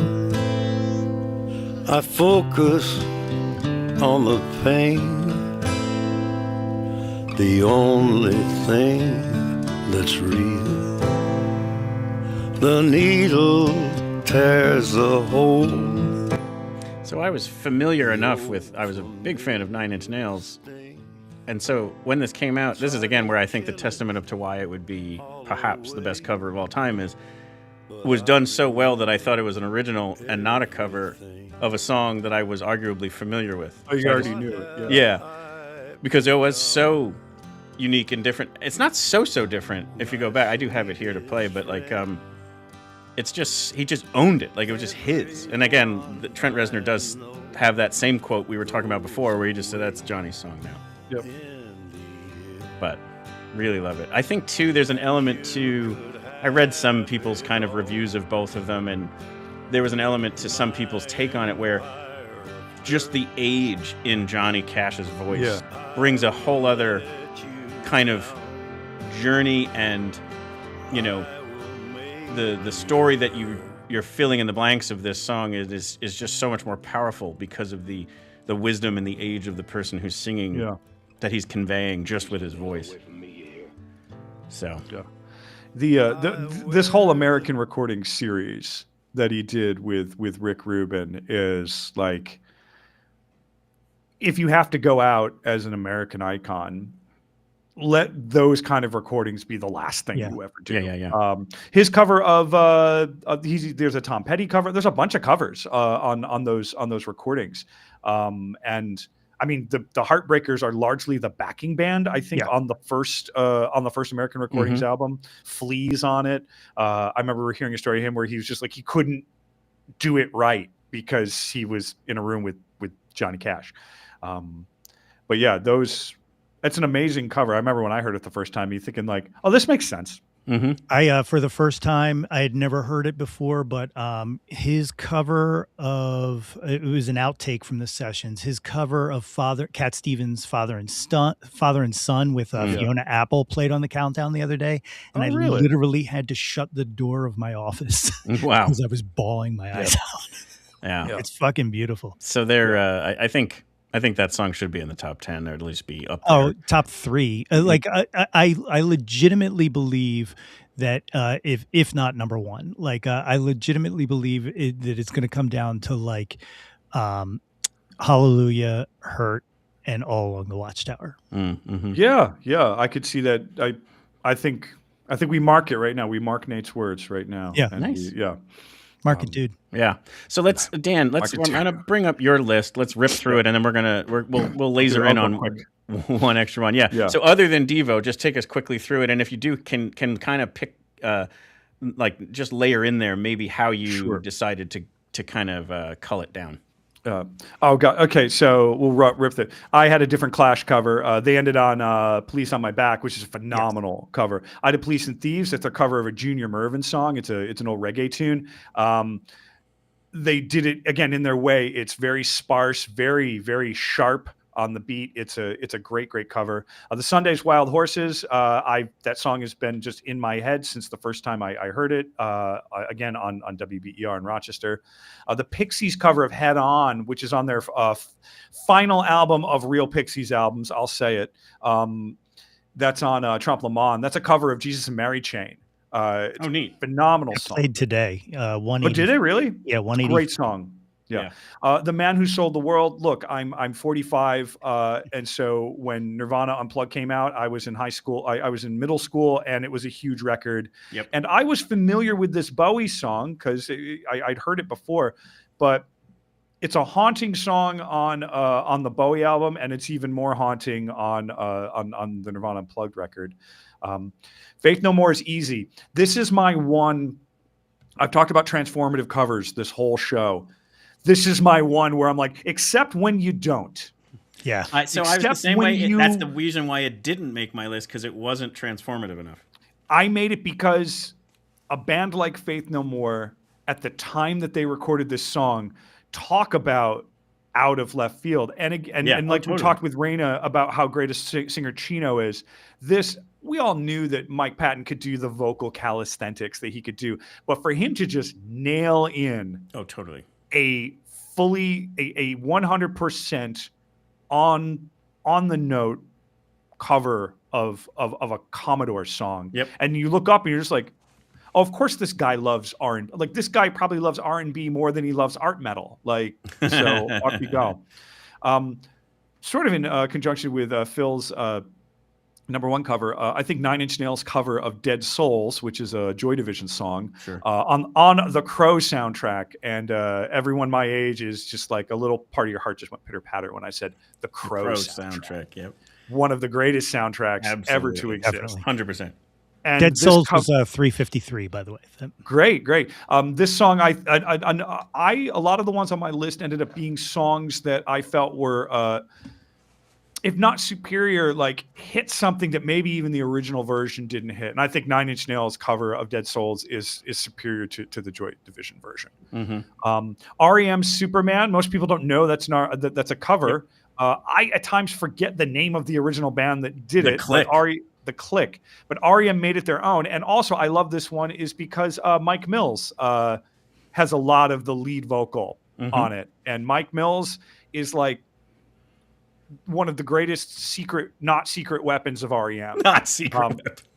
Because Michael Stipe is an amazing vocalist. You let that guy just caterwaul and do what he needs to do, but you got someone under him, and that person can only be Mike Mills. Yep. Because if you think of all your classic REM songs, those call and response vocals and stuff like that, it's not REM without Mike Mills's vocals. Mm-hmm. Number 9, this one ended up on the countdown, which I did not expect, but it makes sense. 746. It was played on XPN a bit when it came out. Famed fingerstyle guitarist Leo Kutke and Mike Gordon, the bass player for Fish, have made a couple of records together, and they're outstanding, absolutely outstanding records. And their cover of Sweet Emotion, it starts and you just chuckle because you're just like, oh, this is so funny. They're doing Aerosmith, and then you realize like, oh God, this is really, really good. Mike Gordon delivers the verses in just a Mike Gordon deadpan right there, and it's fantastic. And I'm again so surprised that it made the countdown at all. And I had to throw in a number 10 because the list has to end somewhere. Nate, stop it. No, Nate, it doesn't count. It doesn't count. It's fine. Number 10, the Who's cover of Young Man Blues. Why am I blanking? Mose Allison. Mose Allison is the original performer of Young Man's Blues. It's a kind of a piano shuffle song originally, and the Who just rip it live. That's their version on Live at Leeds is just it's phenomenal. And that played. I don't know if it was today or last night. That was 204. Great. So I've got some stuff kind of up there. You're on there. You got street cred. So we have to kind of transition us to Nate's list. I wanted to hear Superman, and Nate picked the Sweet Emotion song. You get to choose which one we use here. Oh my gosh. You know what? Play the Sweet Emotion song because most people have probably not heard it. Love it.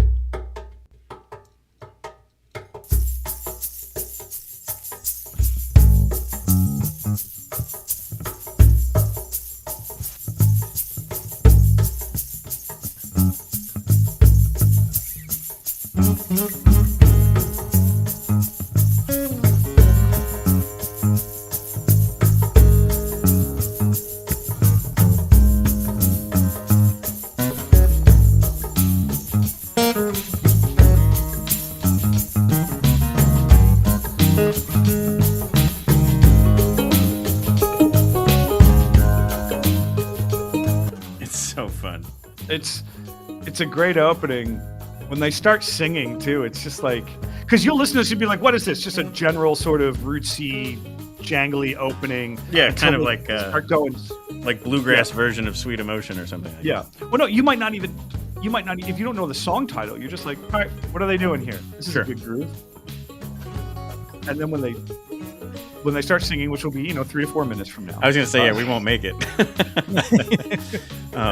But there you go. Do yourself a favor and go check out that track. Yeah, it's great. And Nate was peering at me behind the thing because off record we had been talking about rules that we had to make about lists, and one of mine that I made for myself, I was like, I can't include any Fish covers because to me, Fish does outstanding covers. It's kind of a large part of what they are as a band. So I had to just knock it all out. And then Nate's like, well, you technically did. And I'm like, well, no, Nate, I technically didn't.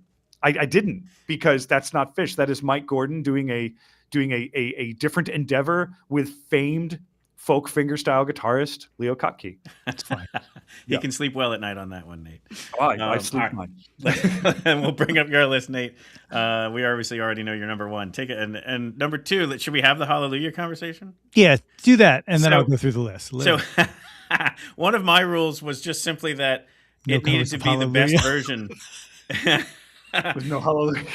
And to me, the better version of this song is sung by Puddle's Pity Party. And I'm not even joking. Just shut your stream off right now. Sit down. Good God. Go check it out. I've heard it. Get out of here.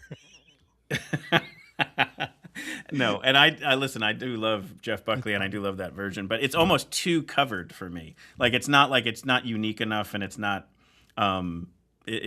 distinct enough. Like it is the best one of that No, giant that's pile not of that Jeff's song. fault. I was just Jeff gonna did a say. cover so good that everyone had to get in line. Rufus Wainwright's cover, I think, is also very much up there as well, of Hallelujah. There's a whole book written by a guy named James Campion. He's from New York. I've met him a few times, and he wrote it all about just the song Hallelujah and all the versions. It's a very cool book. Did he do an interview too? Because I heard an interview with somebody who broke it down. I got to imagine it was him. It was probably him. Yeah. Yeah. He's written a lot of great books. He wrote a great book on Prince. He's a great, great writer. Just said goodbye, Philip. Nate's having a hard time. Ross has excommunicated Phil. This is all going great. So what could go here's the deal. All right. So Buckley's Hallelujah is a cover of a cover. It is a cover of the John Cale version. And he fucking, that should distill things. That should make things worse. But instead, what he did was create the definitive version of a song twice removed. Yeah. And like that's and it's solely based on like you can slow it down. You can mimic the guitar, you can do whatever you want, but you will not have Jeff Buckley's voice. Yeah. And so like it's just it's almost as like the song was written in the stars for Jeff to find at some point and do. And it's absolutely incredible. There's a much like that book, there's an incredible episode of Malcolm Gladwell's Revisionist History, all just on Hallelujah. Sure. And check that out. Nina Simone, Here Comes the Sun. I'm somebody who does not like when people cover the Beatles, but there are times when people cover the list. I know, but that's what I was going to get at. There are times when people cover the Beatles where I think that they do it better than the Beatles, and this is one of them. Her voice, and not just her voice, but the sonic bed underneath it, just puts me in the warmth of the sun. That played today, I think, or yesterday or today. Graham Parsons, Emmylou Harris, Love Hurts. I needed Graham on here somehow. Yeah. And obviously it had to have been this. I don't know why I even thought it would have been anything other than this. I'm a big kind of cosmic country guy. The phrase alt country gets thrown around, obviously. Boot gaze. It's called boot gaze. Is that what it is? Is it? I like that. No. Okay. I was going to say, do they do that? Do I have to fight someone? No, I was like, just Phil. I just have to fight Phil. That's correct. Yeah, I'm gone again. But yeah, shot out of a cannon. Graham Parsons, Mike Nesmith, that kind of sound of 70s cosmic country is fucking everything to me. Which of course is how I got into Uncle Tupelo, number 5 with No Depression, which was like ridiculously high on this countdown list, which does not make sense to me because it fucking spawned a subgenre of music, and it's like this literal song is responsible for I would say, I don't know, 90% of what this fucking station plays, but for some reason we're just going to pretend it's not important, whatever. And also the name of an incredibly influential tear tonight. Yeah, incredibly influential digital publication as well. No Depression is massive for just I don't even like the term alt country, although it is applicable. Just the roots, modern root music, people listening to stuff from decades ago, generations ago, and making it their own. And that's the whole point of Uncle Tupelo.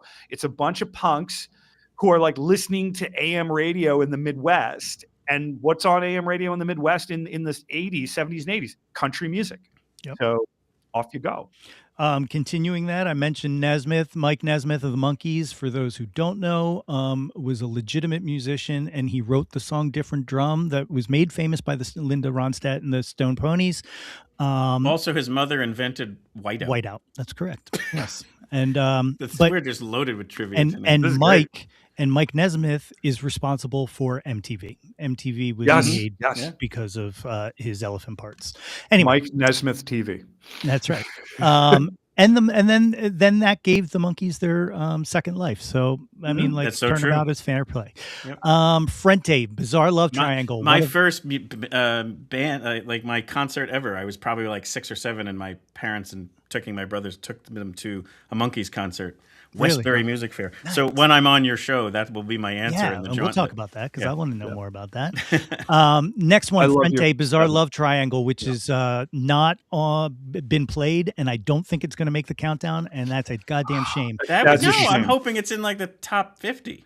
Maybe, but I'm not feeling good about it. But I love this song. It actually. Here's why I think this is why I think we're right about this.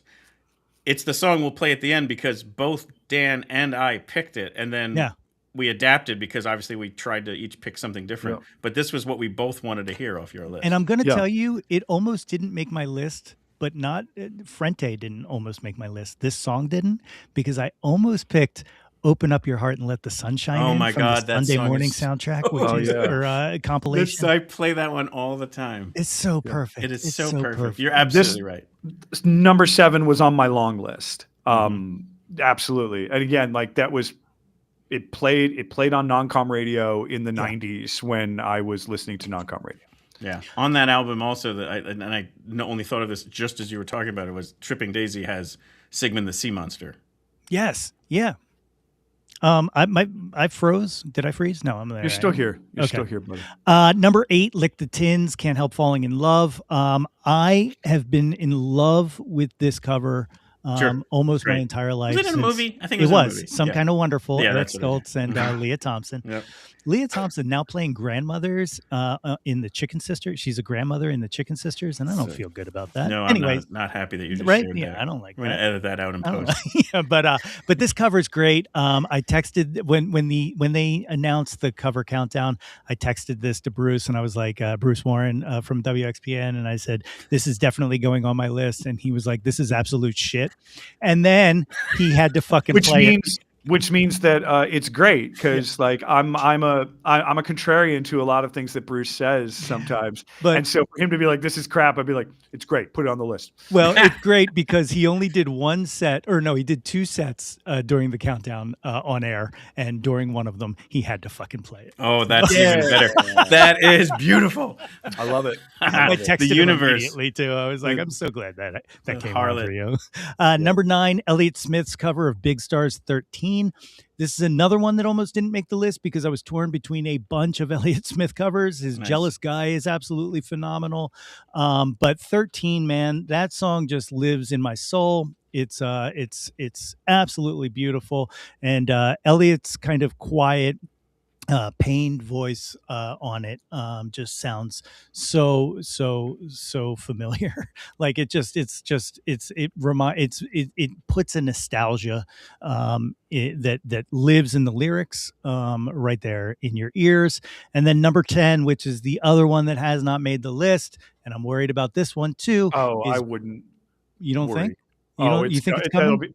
It's Philly, baby. Like it's boys to men are going to be. Look, they've let me down so much. Harry Nilsson was 140 something. Anyway. It's boys to men though, man. Like I don't. Yeah, I think the other part about this was it's so hard to say goodbye to yesterday is also a cover, and that's what I thought this was. And you were just out of space. Oh. So then when I went to go pull it up, I was like, oh wait, they also have Yesterday. A lot of Yesterday. Yeah, this cover is just it's a cappella, and it's, oh God, is it beautiful, man. It is like good. it just it is very good. But let's go back to that Frente track and let's take a listen to Bizarre Love Triangle. Every time I think of you, I get a shot right through into a bolt of blue. It's no problem of mine, but it's a problem I find, living a life that I can't leave behind. There's no sense in telling me the wisdom of a fool. It's all you need, voice, guitar, and you take this, very produced New Order song, and you just take it down to its core. And Phil, you and I have kind of talked about off mic and in the mic here, like there's that certain sound of the 80s that seems like uncoverable. This is how you do it. Yeah. You take away everything recognizable except for melody and accompaniment. Yeah. Should somebody not know, here's what the New Order version sounded like. Every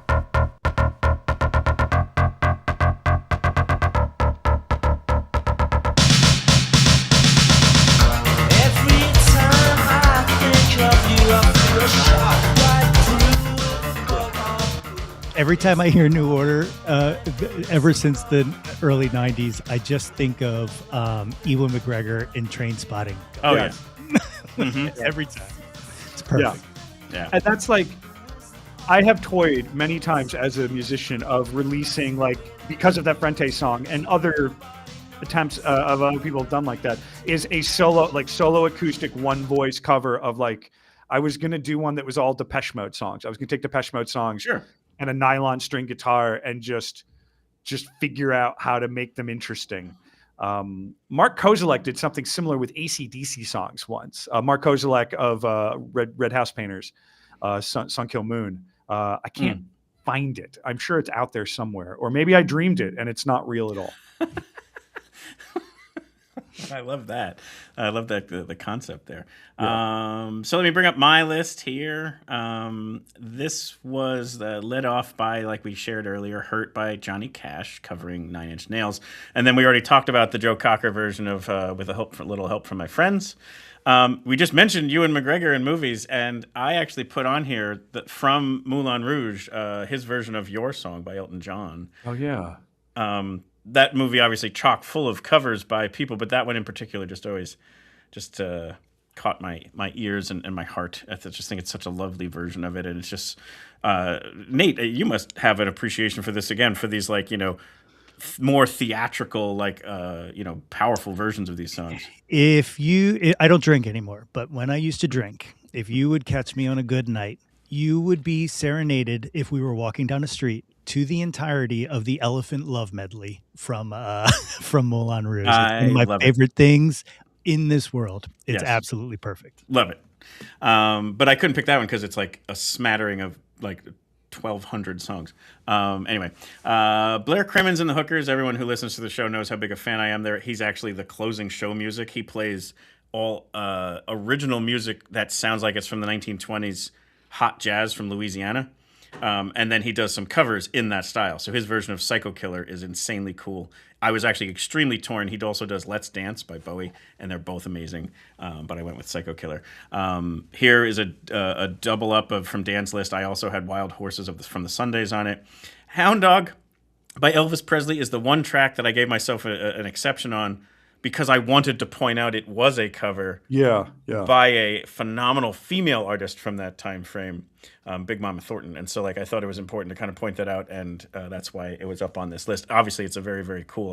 I was a big Elvis fan as a youth before I knew kind of all the other 50 million can't be wrong, my friend. No, exactly, right. Yep. Tori Amos, which came up earlier, I think it was on Raina's list, but this Smells Like Teen Spirit version. The reason why I thought it was important to have on the list was when it came out, it was released not long after the Nirvana version, and it was like all the bros were like, "What is she doing? She's ruining the song." And I was just like, I actually think it's kind of great. So it was one of those moments where I was like, I kind of really wanted to put out there the idea that this was actually one of the best covers of all time. I missed some chat here. Moulin Rouge song 2. Amanda, what song you had El Tango de Roxanne.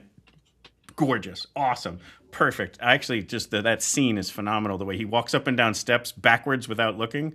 I mean, just as an actor, I think that's just genius. But anyway, and Cowboy Junkies, Sweet Jane, love the track. And then again, this was where it started to reveal to me that wait, these are from movies. Like that's from Natural Born Killers. Yeah. And it's just such a. It comes up and it's just like so memorable to hear that music. It just brings up scenes from the movie. A lot of Cowboy Junkies on the countdown, and it made me realize that I think, and this is just a take, that the Cowboy Junkies are our generation's Joe Cocker.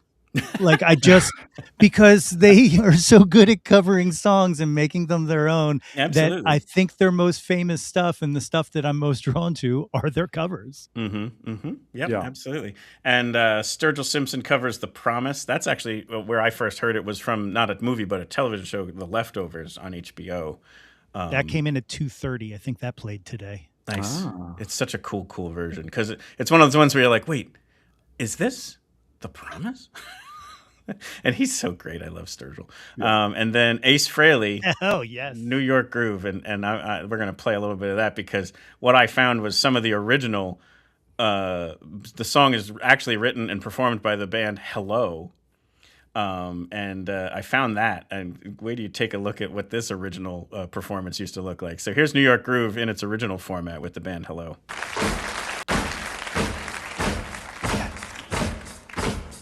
I'm not even sure they're keeping on in tempo here.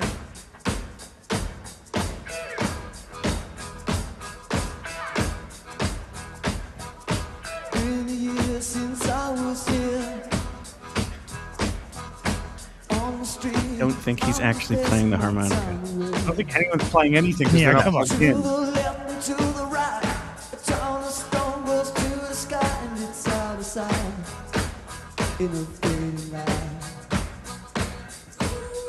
Oh, they are plugged in.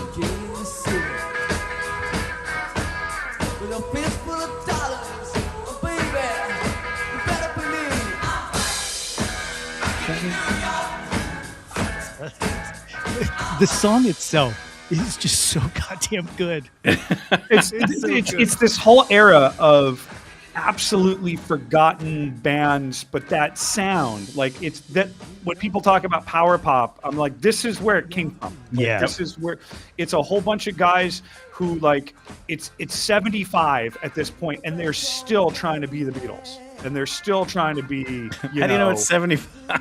Because it says 75, pop 75 behind it. Huge letters. Oh, that's so funny. Anyway, so anything to kind of report out on with any of our lists? Any other predictions? Any other commentary we want to make? I think they're going to break the rules more. I think they're not going to follow them at fucking all. No. And I think there's going to be no recourse. much like American politics. That's exactly right. Yes. The one that I always love to throw my take in here about this because Phil, both you and I picked Wild Horses by the Sundays, which I think we can all agree is a far superior version to the Rolling Stones. Harriet version. Wheeler's voice is just insane. I posit that there's like a puffy white cloud that you land on and just float around the room while she sings. I posit that most covers of Rolling Stones songs end up being superior to the Rolling Stones version. Wow. And that that's is like a not to Dylan say, take, like what I threw out there earlier. That is not to say that I think the Stones versions are bad. It's just once someone else takes the source material and runs with it, you're just like, oh. And I think that's because they were such amazing songwriters and could write these great songs. So like I don't think they're topping Sympathy for the Devil, but a lot of the other tracks I can see. Oh no, Jane's Addiction, Sympathy for the Devil is hot. Acoustic guitar and like bongos. It's even Guns N' Roses Sympathy screams. But it's funny you mentioned Wild Horses right after and the Stones right after I said about the rules, because the rules are the reason why I don't have what is actually my number one favorite cover of all time. And it goes back to Graham Parsons. Aerosmith and Run DMC? No. That would have been number two. My number one favorite cover of all time is the Flying Burrito Brothers version of Wild Horses. But because a great one. Because of their stupid fucking rules, it's not eligible because it was released before the Stones released their version. So they say it's not technically a cover. So here, this helped me narrow down. I think it's a weird stipulation right there, but like one of the ways I narrowed down my covers list was I sort of took out that kind of classic songwriter era, like because I could have put on 5 Motown tunes on there. Yeah. But to me, I knocked Motown completely out because I'm like, it was a big stable. Everyone was doing each other's tunes. They were a small upstart at the time. They were just trying to get on the radio and just trying to, get in record stores. So any like Motown Stax, Chess Records kind of situation right there. I just kind of just went whoop, and moved them to the side, and it hurt me to do it because Aretha Franklin's Respect is a Sam Cooke tune, and that's going to be in the top 5. But I took it out because I'm like, they were all. It was. I used the word incestuous in the night. It was an incestuous songwriting performing situation. Everyone was on each other's stuff. I also knocked out jazz covers because I'm like, standards are standards and everyone does a great version. Like there's some great Coltrane, Coltrane's my favorite things is a cover. He didn't write that song, but I kind of moved those off to the wayside. And once I did that, I still had 50 songs that I had to sing. Yeah. And that my no fish covers rule. Also, if it was more known for someone just having done it live and never actually done a proper recorded version of it, I knocked it out. So Prince's cover of Creep, I'm sorry, I know it's powerful and everyone loves it, but it's got no business being on the countdown. At me, bro. No, we're with you. We're with you. Awesome. Okay, I'm done. That was my Nate rant right there. Oh yeah. Hey, we all got him. I think Phil froze, which is really funny. Oh, Yeah. you froze in the most awesome pose. Nice. It's really cool. But no, like, no, I think we're now into the area of so many votes are coming through that these songs are just like bangers. Like we're about to approach like the banger stretch, which is another reason why that Lenny Kravitz thing fucking pissed me off. Fucked up the banger list. It's lame source material to begin with too. That's my other thing too. The guess it, like, come on. Forgettable song, if not for Kravitz's cover. Honestly, I think Kravitz actually gave that song a little juice. I think it's a forgettable, like, classic rock song. But Kravitz did it well. But I'm with you on I'm with you on the rules. I am. But also the rules. Like the I said, rules are just dumb. Also, no one read them. There is a song on this countdown that the recorded version came out. The cover was recorded before the original came out, and I didn't even know that it was a cover. Period. So that blew me away. But "Don't You Ever" by Spoon. Oh yeah, yeah, that is a cover. Yeah, no, you are correct, and that's a phenomenal tune. Yeah, I would actually, if you want to do Spoon covers though, their cover of "I Just Don't Understand" on. They Want My Soul. That's a Judy. I think that's a Judy Collins song. Oh yeah, Nate in the chat I just saw here said that they played Judy's Both Sides Now, which came out before Joni's. Fucking this is what I'm saying. They don't give a shit about the rules. Dogs and cats living together, mass hysteria. This is what angers me. Just don't make the rules. Just don't make rules. Like you did it. You did it. Yep. You done did it. Yeah. You did it. Like I said, we're all of us music nerds are perfectly capable of making our own bullshit rules. That's right. Like I said, I had to make rules for myself or else I wouldn't. I did no Beatles covers simply because I wanted to give some other songs that I thought were as good a chance on the countdown. But very, very close. Would have been like number 12 if I'd been able to go, was the Breeders cover of Happiness Is a One Gun. Oh yeah.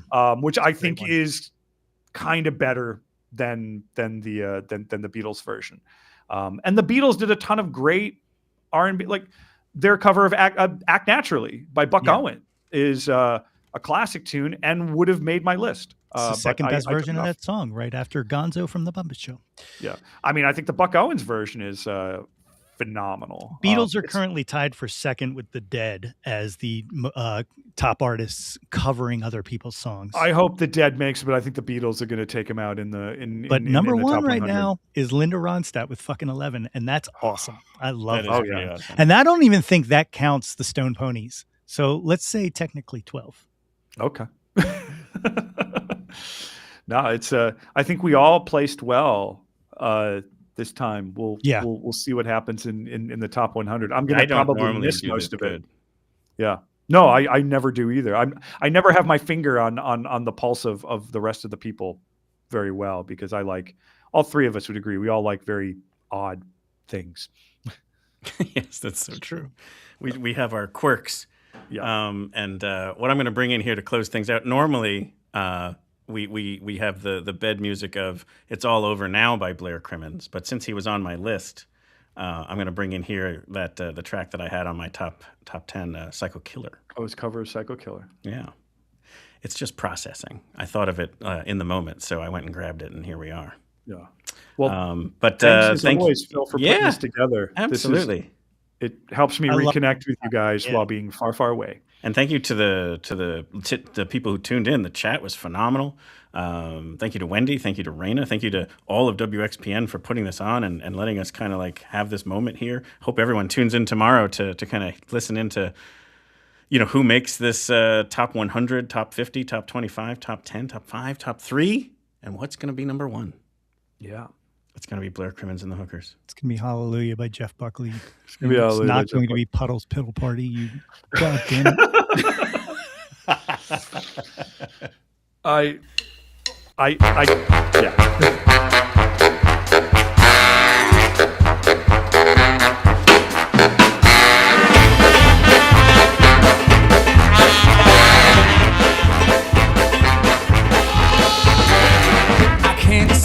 Face up to the facts. I'm tense and nervous, can't relax, can't sleep, bed's on fire.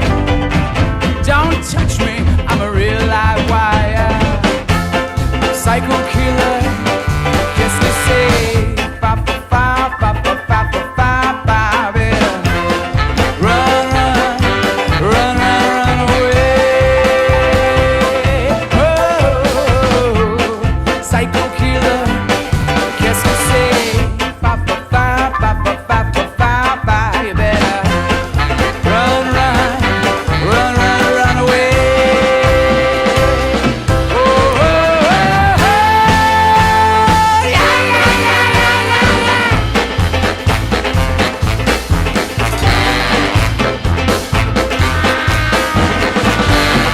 You start a conversation that you can't even fish.